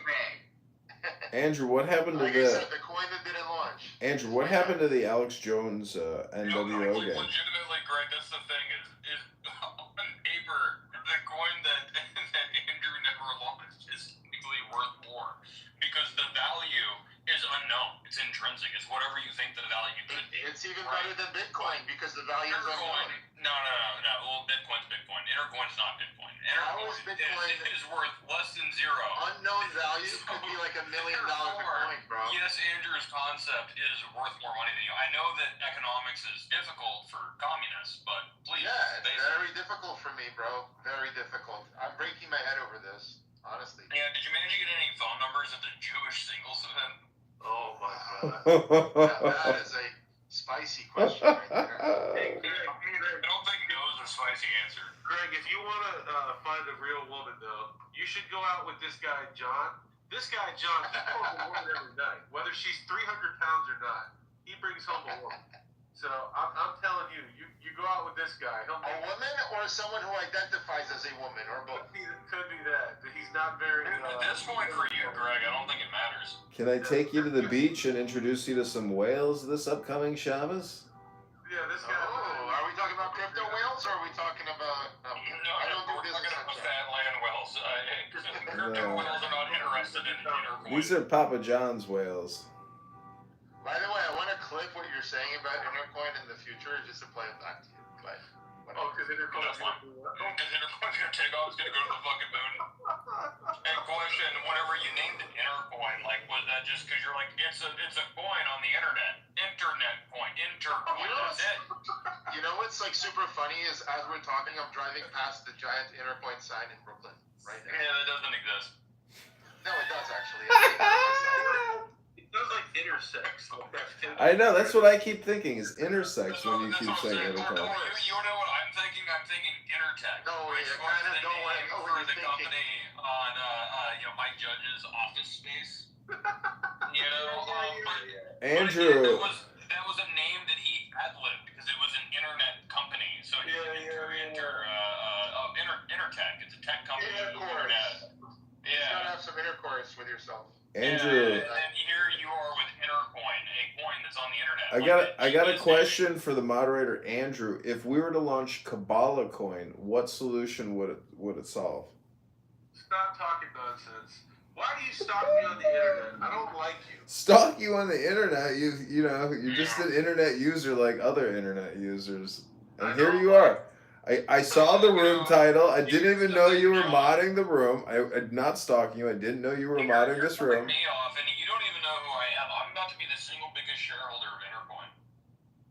Sorry, Raylan. I didn't know you were an Intercoin millionaire. I dare you to buy it on Pancake Swap or whatever. I'm about to drop $5 into it and be the biggest shareholder of Intercoin. Do it. Do it it's right my coin now, $5. Put your crypto where your money is or your mouth is or whatever. You're about to pay this guy's rent. He's stoked. Oh, bro, he's gonna be the biggest. What are they, welfare or something? He's gonna be the biggest crypto whale of Intercoin right fucking now. The whale of Intercoin. Oh, KB, I bought this AI translator bracelet called B. I saw Amazon acquire the company. Give me a thumbs up if I should boot Ed right now. Give me a thumbs up.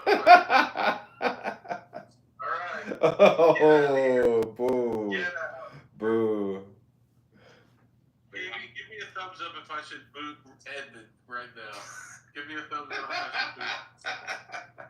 Alright. Oh, boo. Damn. I got booted. Andrew Meyer does not like being recorded.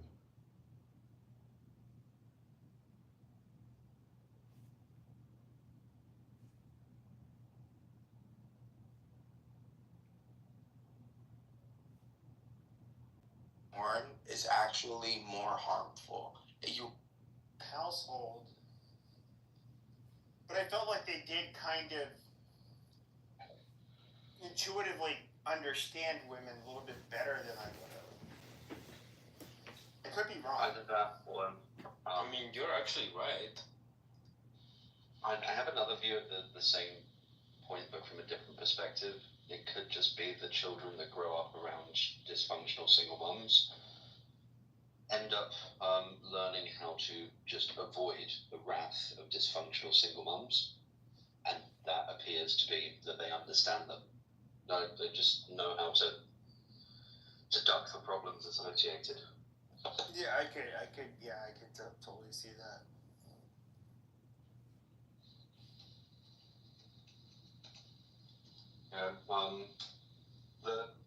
The attachment styles taken into adult life,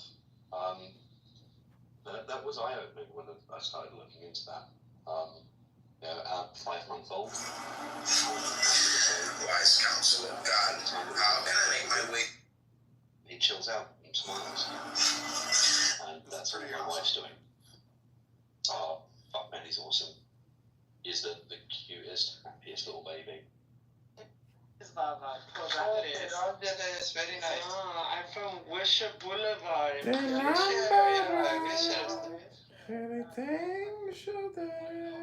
Oh, Lil, look at that PTR, Lil. Oh, brutal, Lil. I hope that's not a real person. I hope it's like an AI simulator. Follow me, Baba. Follow me. I love Persian. Man. I will find you Persian husband. Oh, please. Some kind of like flat tax or something.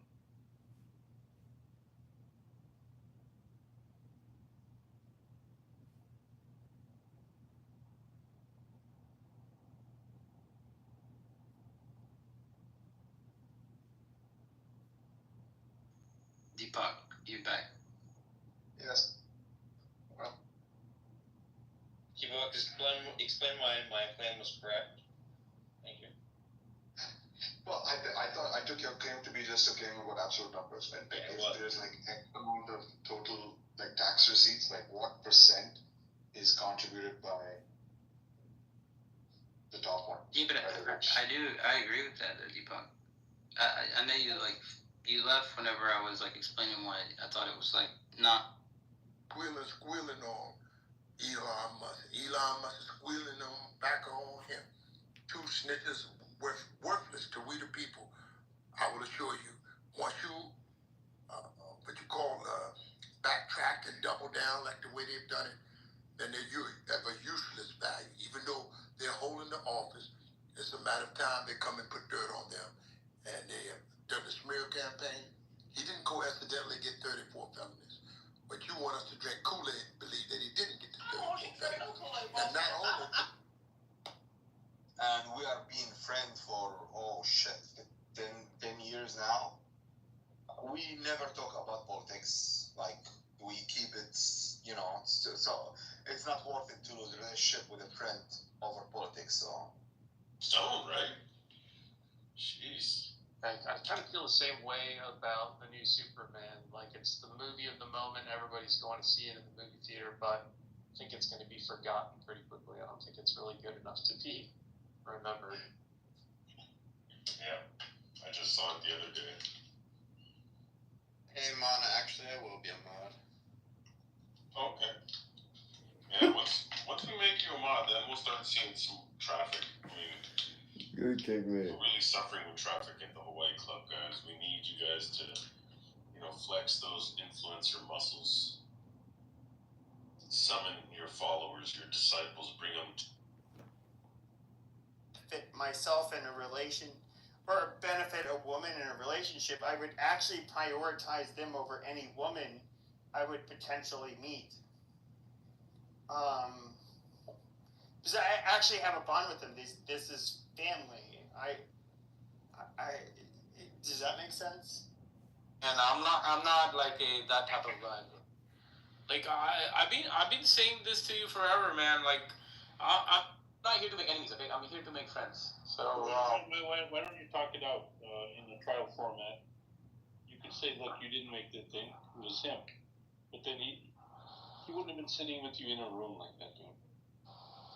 You like to stir things up, Paul. That's the. But you did it. You can't even apologize for it.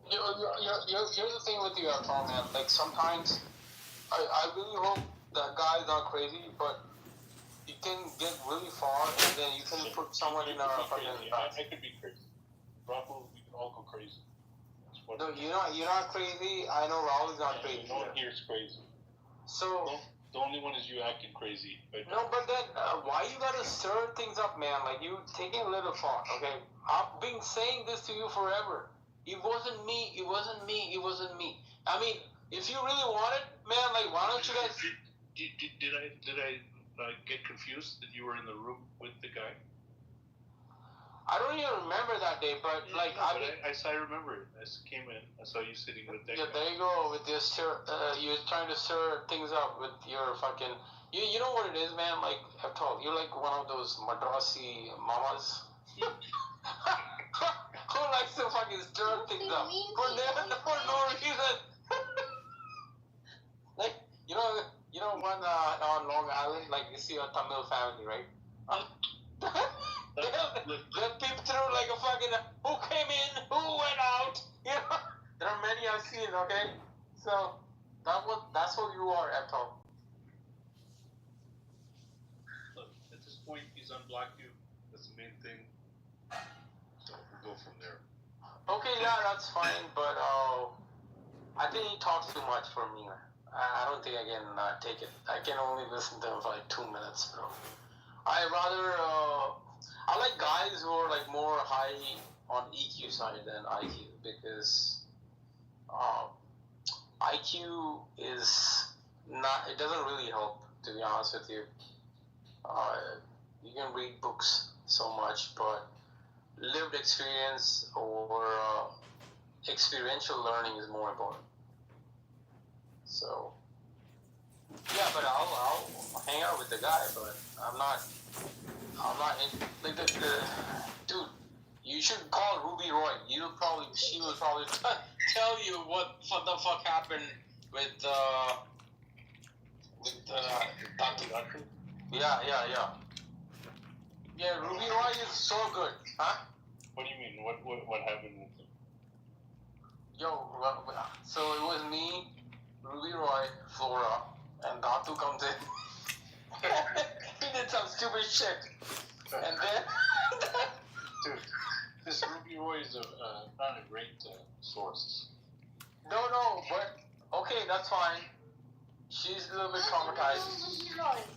What? She's a real cuckoo, is what she is. But she knows some astrology. Give her that. You don't think she's balanced?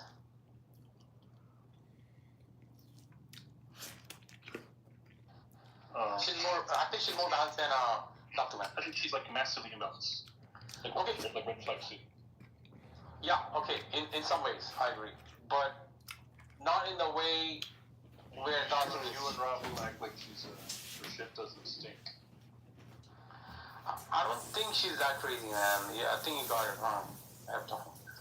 No, this one I disagree. No, come on, Jared. She has problems, but she keeps them to herself, you know? She doesn't have this, like, megalomaniac. And, plays along, whatever. Wait, so what if she opens up here on Clubhouse? Because she's probably... She's like Pew Pew. Yeah, Pew Pew is a very sweet girl, man. Flora is a sweet girl. Pew Pew is a sweet person, at least with me. About who are you talking about? Jared, why do you talk to this Angels person, okay? Angels is Madara in, she's a... I'm not Madara. Yo, she's... Dude, yesterday I had to listen to like 45 minutes of like some crypto crap. Like, what? She's crypto streets. Yo, yeah, okay. Angels, just go on mute. Madara, just go on mute right now. Look, all these people, different characters have talked, but I'm on the fence with, like, we had this private conversation going. So, that is still a little bit of a sticking point. If they are against freedom, I am for freedom.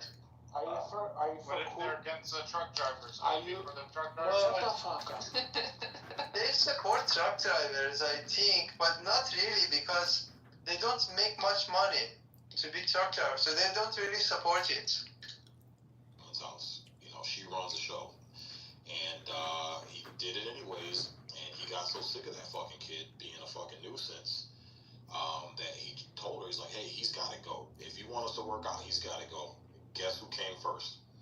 She fucking took sides with the fucking son, So he ended up moving, packing all the shit. I had to help move all the shit out. Oh my god. Yeah, yep. So, but every single one of my buddies, and me as well, man, I was dating a girl a few years ago, had a 5-year-old son, and my dumb ass, again, thinking she's a nice girl, I can give her a shot, and this and that. Her fucking kid's dad was a fucking bum, dude. Dude fucking didn't graduate high school, living in his friend's basement, and literally My brother, I think your heart is too clean. No, it was. It ain't no more. Yeah, it ain't no more, bro. I learned my lesson. But I was gonna have this girl move in with me. Everything, man. What? No. Oh yeah, I'm stupid. That's why I say, man, I'm dumb too. I'm fucking retarded as hell too. I'm not absolved of retardedness. You didn't do that. Well, When the dad's on stage, here's a scary thought. Your son turning around to you while he's dating. The ideas are directly aimed at the particular demigod mentioned in the Vedas. Indirectly is the practice.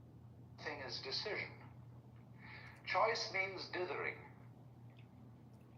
There are some people who, before they start to write something down, they wiggle their pens a little. Being slaves, I don't know why, right? We got the chains taken off of us, right, by the white people, and then we put chains on our necks every day, right?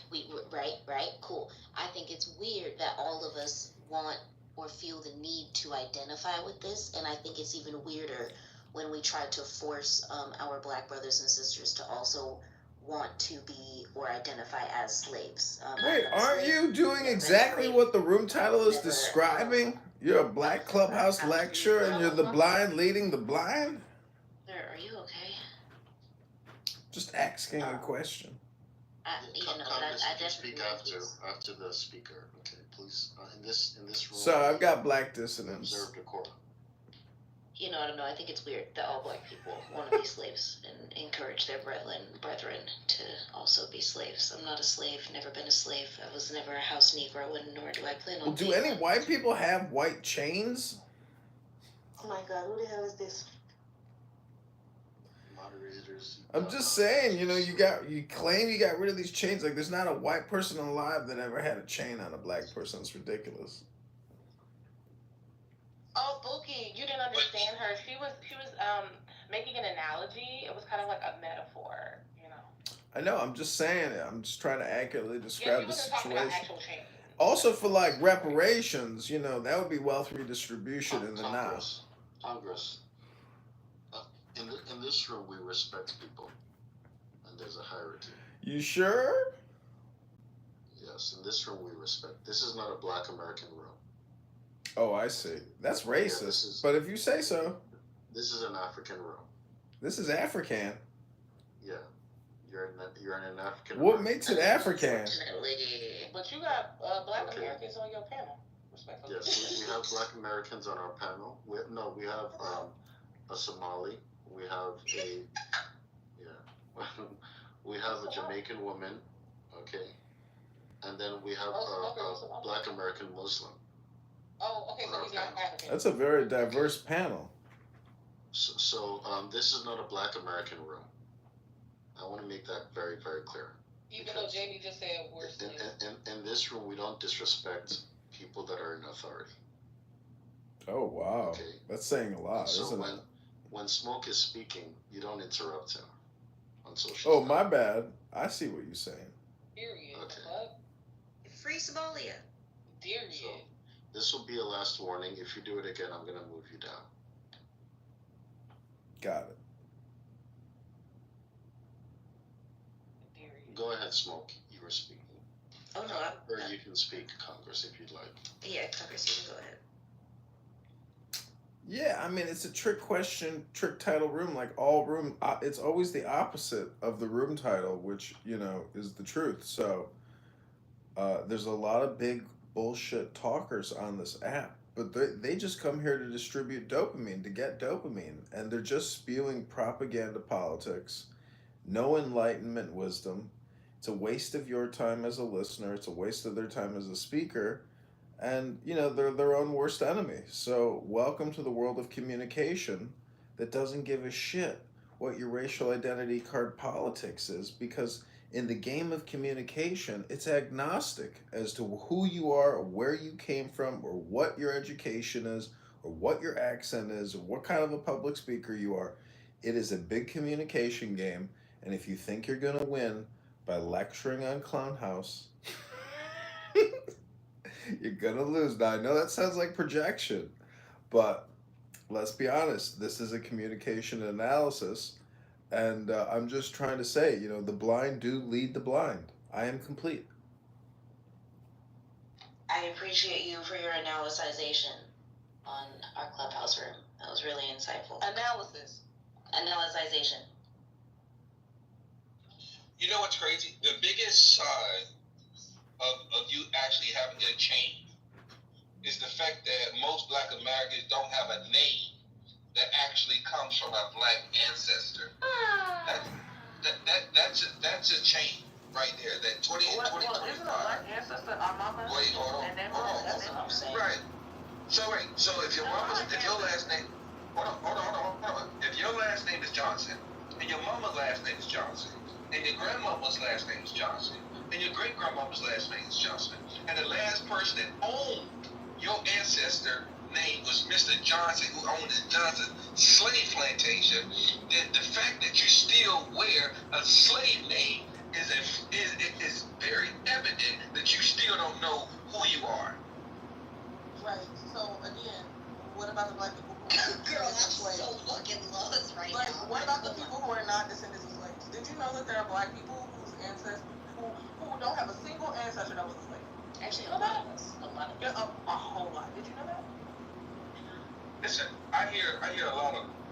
about it.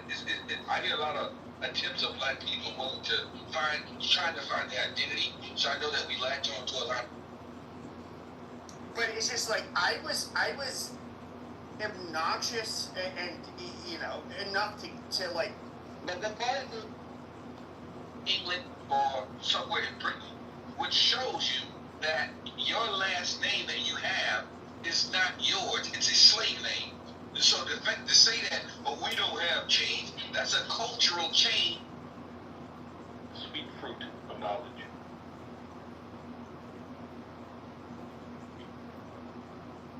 No, bullying, don't make it as an excuse for bullying each other. That's not.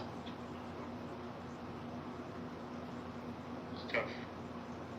Explain.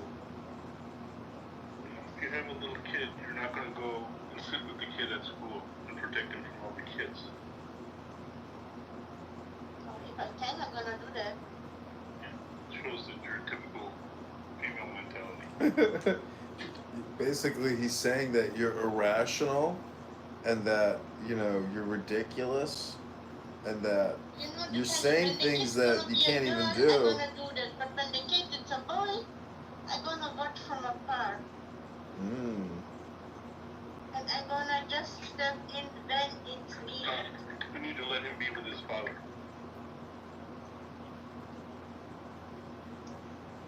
Yeah, I think I agree with Tom a little bit because when you bully... Maybe, depending. Hang on, let me just finish. You're in no position to teach that young man anything. I agree on that because I'm not married. I don't have kids. After 11 or 12, they become their own business. That's true. That's not true. It's not true. Yeah, cats are cool, but I can't do much with them. My cats No, my cats know tricks, okay? So you just have to have the Pussy patience tricks. and the wherewithal to train your cat. Like myself. I train my cats. I like a woman that likes cats because you get those ladies aroused, and then they're gonna whisper in your ear. Stop it. Stop talking. Stop talking. Why do you have this fucking reason to spoil Mr. Baba Persian and look another Persian man say, hi Baba Persian man who looks like Jesus Christ, Ex-boyfriend was Saddam Hussein. So anywho, I'm sorry, that shit is funny as hell. Yeah. It's like stupid funny. It is stupid funny. Y'all. Yeah, you're right. You did ICG. Alright, so look, let me show you something. Now listen, let me show you something else. Remember, you said that the law was given to Moses, right? And it didn't exist prior to that, right? Now I need you to go to Genesis 26. I think it's like 4 or 5. Genesis. I'm gonna go with 5. Go to Genesis 26 verses 5. This is the next. Damn, Shawty, you about to make me cry. That's good. Everyone that's left, block them. When you leave, block them. I would block them though, so I didn't. I just missed my exit. Some.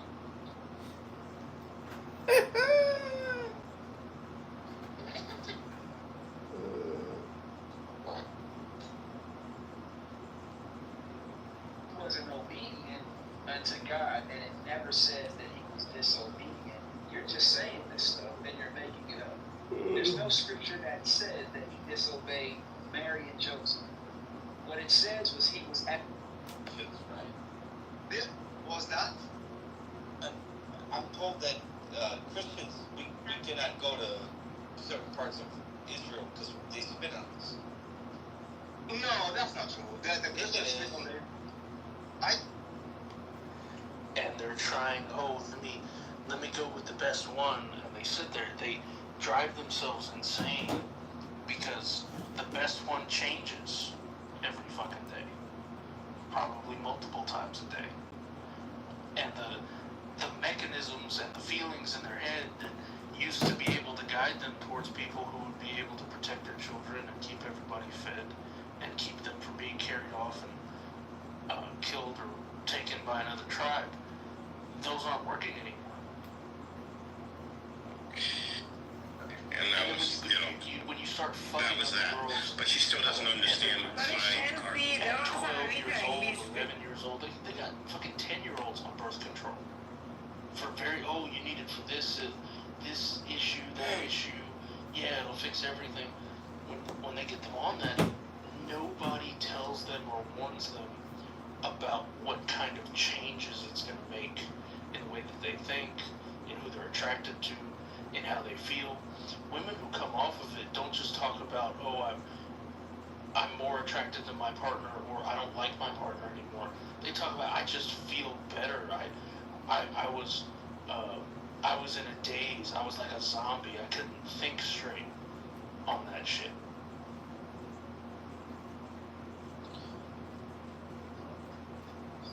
I would just like to say that probably evolutionary psychology for the ones who believe it explains a lot of the things why women lead to what men call their feelings, but in reality it's like an intuition that has been built upon years of choosing the right partner for them, right? That's why like a lot of the times when we look at a guy and this guy for whatever reason has a lot of women interested in him, a lot of us like we question, what does he have? He may not look the brightest, he may not look like the most handsome. What does this guy has? Right? That's why like psychology is really, really important, at least for me. I believe like the evolutionary psychology explains a lot of this stuff. What we call feelings is in reality an intuition. The left hates evo psych and evolutionary biology a lot because it interferes with the soft sciences. Yeah, because it's actually evidence-based. Yeah, it's actually testable and repeatable and all those good things. But yeah, so here's an interesting way to think about it, right? One of the things that we've done, like the Ted Kaczynski Unabomber point in his big old manifesto, his central theme is like we are simulating human life in this modern world. We're not actually living it.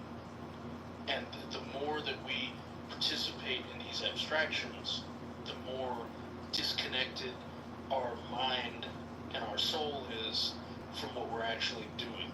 Because we're scratching these itches, but we're doing it with simulations and safety and kind of guardrails. We're not doing it the way we evolved to do it. And so one example is that it's a lot harder in this society to check arrogant males that are in competition with you for resources, for a job, for the mates in the area. We provide a safety net that allows a guy to really display a lot of bravado and trigger a lot of those intuitions. But there's not a good mechanism in society to check it. We love those videos where somebody acting tough and talking shit gets knocked out in one hit, and it's very satisfying to watch. But the reality is, society doesn't treat people who put people in their rightful place very well right now. And we coddle people, and we're allowing individuals to really behave reprehensibly with little consequence because of how safe we've made the society and how much we've tied our hands behind our back. Like, in what planet should any person in America be able to walk up to somebody minding their own business, throw a phone in their face and follow them around and go, "What are you gonna do? You're gonna hit me? You're gonna hit me?" Like, if you did that shit in the 50s, these motherfuckers would become part of the sidewalk. So just in that short period of time, like to anybody, just in the period of time, in a short period of time, we have vastly eliminated the threat of violence, not just like in the home to control order, but just on the street, like the level of disrespect and the way that you interact with people. I think you bring up a good point. Like there is. Like, I'm somebody who's like extremely pro free speech. I think you can say a lot. I think you should be able to say a lot of extremely offensive shit. And to a large extent, obviously the government can prosecute you for what you say, but they also the government cannot allow people to victimize you because of what you say. However, like you said, there are some very obnoxious people. I've seen the YouTube accounts or videos where people do end up antagonizing people. Of course, it's for clicks. The people that are likely people you do not want to fuck with or troll. And I almost in a weird way, and like you guys might think it's offensive. I'm sorry, but it's just like I'm not gonna like stick my finger in a lion's ass. It's gonna fucking attack me. You know what you're doing at that point. Like, I think the more common expression is "don't poke the bear." Well, a lion will still kill you. I mean, either way, you're fucked. I'm pretty sure I can kill you for poking it. And so, like, there was a recent auditor video that somebody's trying to gain sympathy for, where he went to a state trooper's house in Connecticut that he'd apparently been posting online about for whatever reason. And he went up with a cameraman, and he knocked on his door, and he stepped off the porch and stood on the walking path up to his door. And keep in mind, this driveway, the trooper's driveway is like 100 yards long, at least, to the house. And then there's like a shared driveway, like another 150 yards to the road off a cul-de-sac. So this guy went out of his way to go to his property. It wasn't just like walking by on the sidewalk. Knocked on the door. Trooper comes out. "What the hell are you doing?" He starts talking shit. He's got some kind of t-shirt about tyranny or corruption or whatever on it. And Trooper tells him get off his property. Goes back inside his house, grabs a gun, steps out, doesn't point the gun at him, but walks him out. But this guy deliberately, instead of just turning around and walking, as he was asked, right? He backs up facing the dude. The trooper walks up on him and gets in his face, and the guy's having a standoff with him, slowing down enough so that he's nose to nose with this guy, holding a gun in his hand, telling him to leave his property.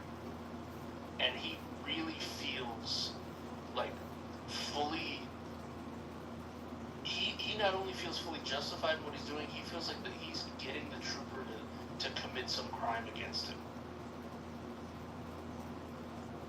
When all the guy did was yell at him and follow him to the property. Yeah, it's bullshit. I mean, at the end of the day, like, I'm somebody who's just a very offensive troll. I do have, serious conversations on here, but I do say very offensive shit. But it is a reality. Like, Tommy Sotomayor, he's somebody I've talked to several times. There is this, like, really weird phenomenon that you see online where, like, I have called black people, nigger to their face before. But I was a teenager both times. And, they deserved it both times, just being honest. And any black person that would have witnessed what they were doing would have definitely used the hard ER, so I don't really care. But you do get these trolls that are just like, nigger, nigger, nigger, fuck you, nigger, nigger, nigger, nigger.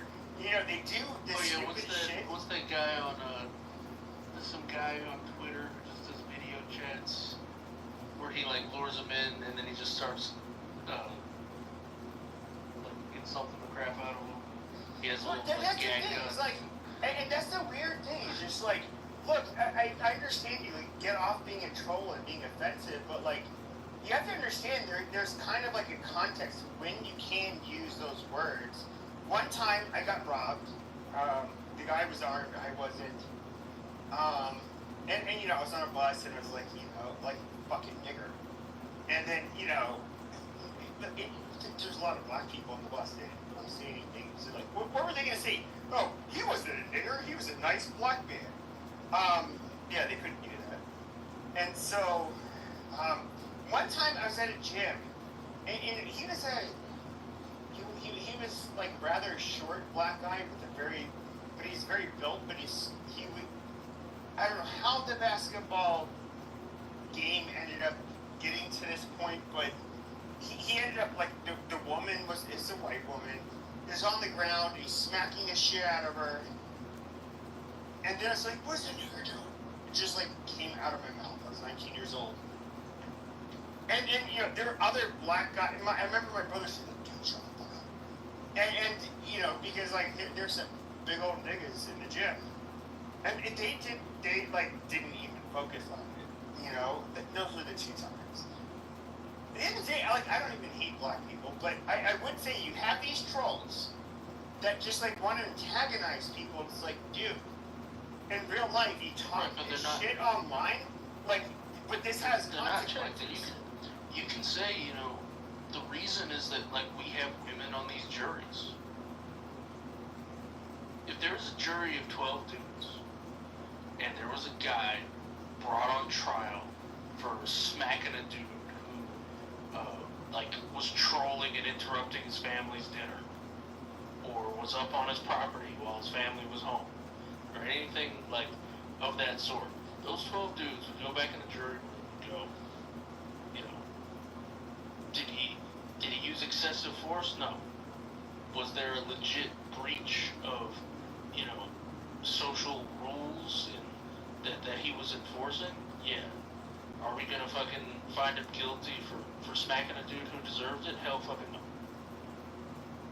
I mean, 90% of the time. Like imagine like, and that's the other thing. Like imagine like there's a nice, you know, sweet young lady walking with their nice sweet daughter. They so happen to be black. He's like, this is no nigger zone, niggers. And then like, you know, Papa shows up and he's like, what did you say? And he punches me in the face. It's just like, how like, is he really that bad of a guy in real life? That I talk to his wife and his daughter that way?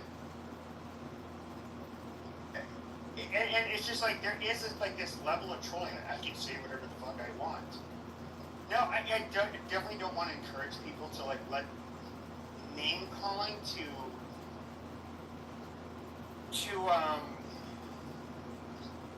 make you feel like you can just like lose control of your emotions. But at the end of the day, if I call your wife a slut, if I call you a pussy, if I call, and like there are definitely things I can say that will obviously trigger a fight. Yeah, name calling is not something that should just trigger, you know, punching somebody in the face. But like harassment and following somebody around absolutely should, right?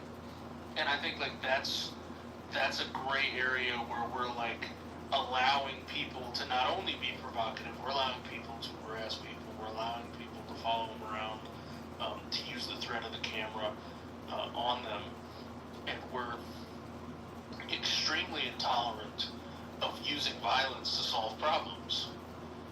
And it's an uphill battle to convince the legal system that your use of violence was the right thing to do. And that's what we've fucked up in society, because there's a lot of times where it solves the problem quickly, nobody dies, and it generates a better society around you for everybody to live in.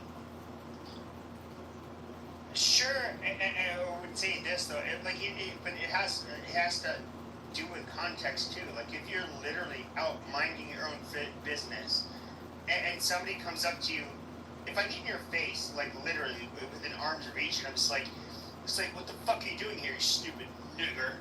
Or I would just say like, what are you doing here, you fucking pussy? You know, I'm challenging you both ways. Like I'm calling you. I'm younger than John Abraham, okay? And you're both right. I know the picture. Yeah, someone's. I give you like 10 or like $20, and I just like give it to my mom, and then like I really don't like I don't have like money. Why don't you have any money in your name? What? Why don't you put Money's anything? just like a construct. So you're gonna call up your mother and say, hey, can I have permission to procreate with my wife? Look, my mom does all my dating for her. So like if someone wants to date me, your mom is lesbian. Then no, she has to. She has to like talk to my mom, and my mom will do all the talking. Wait, time out. So what did your mom think of me when I talked to her? Well, my mom likes you, but I told her that you're too tall. Actually, I am way too tall for him. He's like 5'4". He's 33. He's 5'4". How are you? 5'4", so tall. Wait, that's crazy. How do you do that? He's 32 or 31, and he's 5'4". I mean, Ross, if I... To see why that Kiki. No. One thing I know.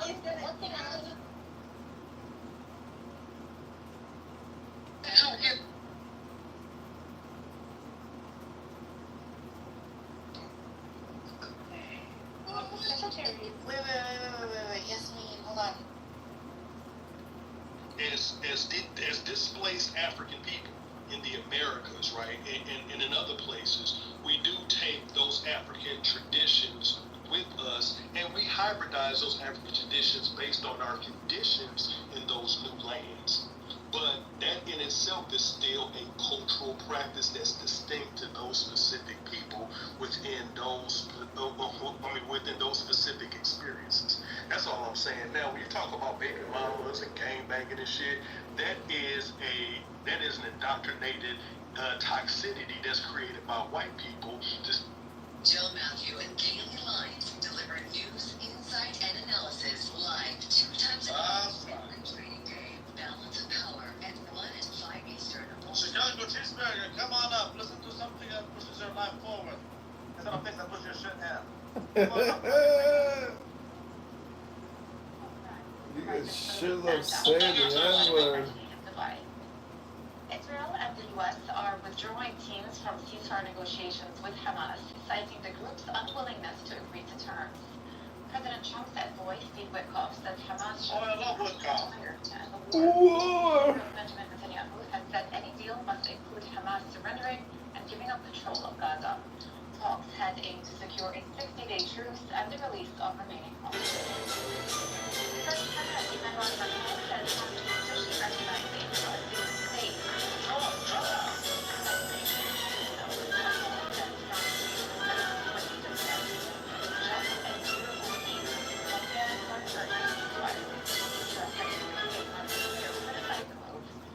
Stating in a post that it sets back peace. It's not profitable to have a ceasefire. Are concern over the humanitarian situation in Gaza, saying conditions. Marco Rubio says recognizing the Palestinian state.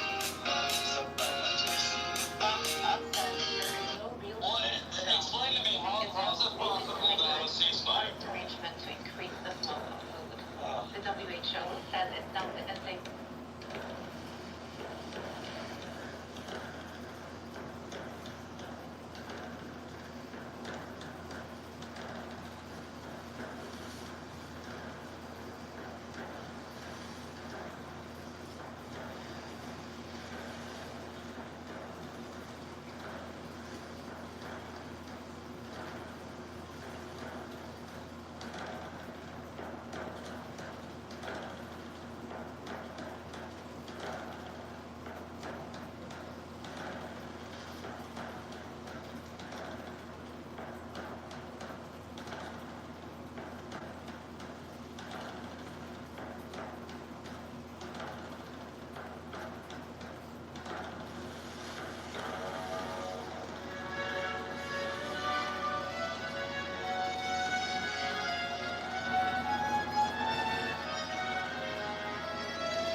son feu. Déjà, l'honneur suit sa lumineuse trace. Regardez, c'est le prince de Conti. Il est donc rentré en grâce. Le rôle a pris en laisse, oui. Vous voyez comme il file d'eau.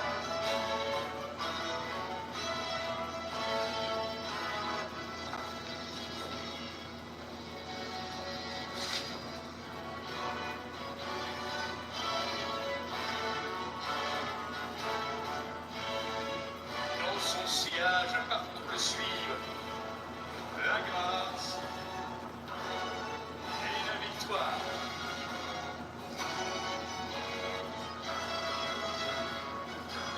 Par-Dieu, lui, c'est toute la jeune femme qui fait danser. Tous les ennemis d'hier. Un fils par famille rallié. Quitté et formé.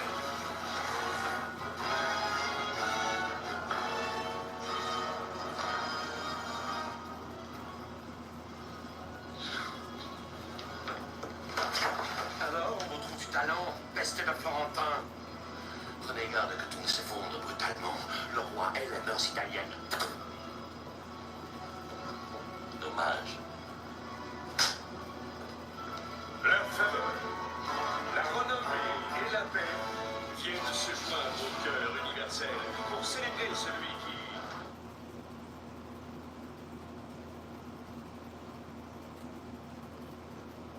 Always wanted. Fucking mouth. I'm a 22-year-old I know you're not talking to me. who's like really Oh no, I'm not talking to you. Okay, thank you, sir. Okay, so but Manville, like, but didn't you heard like the way she spoke before going out on a date? Like, Oh, that placement. Get some testosterone in you and get you a woman.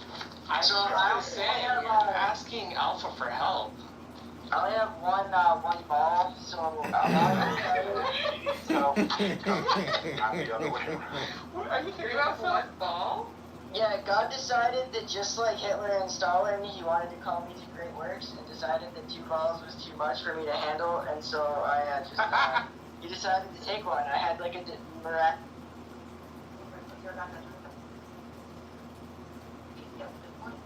Hello? Hello. Palau is a really small landlocked country in the southeastern part I'll do it later. This is a country that is having a lot of challenges where they are heavily reliant How are you doing, nigga? on agricultural exports, for example, tobacco, and domestically, this is an economy that relies on Nigga. and they have Hello? been experiencing a couple of challenges. One of Hi, son. How you doing? I went looking for him and lost myself. The drop merged with the sea. Who can find it now? You want to plug your thing in?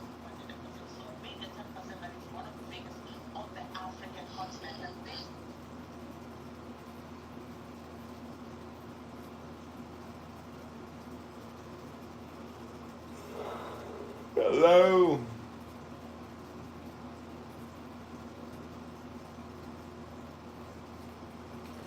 Good, I've got your undivided attention. I went looking for him and lost myself.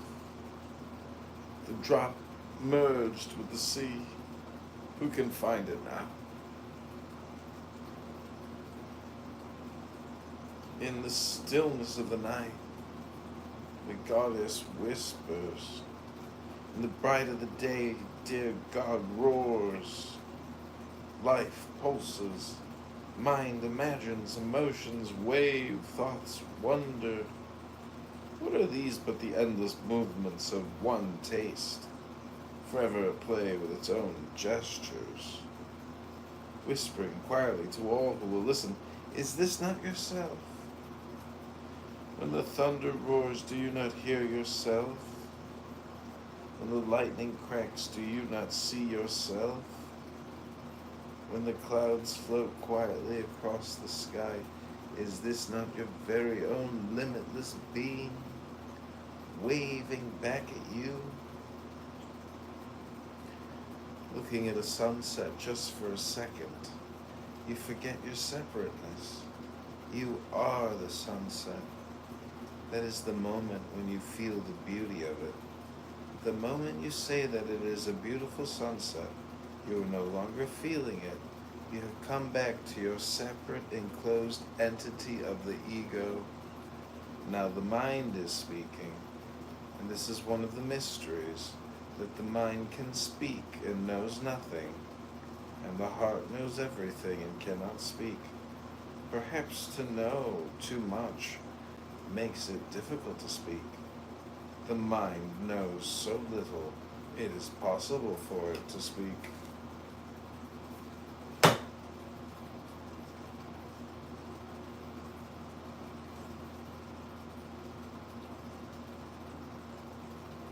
Understanding that everything that man does is natural. Some things that he does are more natural than others. That is to say, they look more natural. They go that way. And so, the idea of unleashed silk.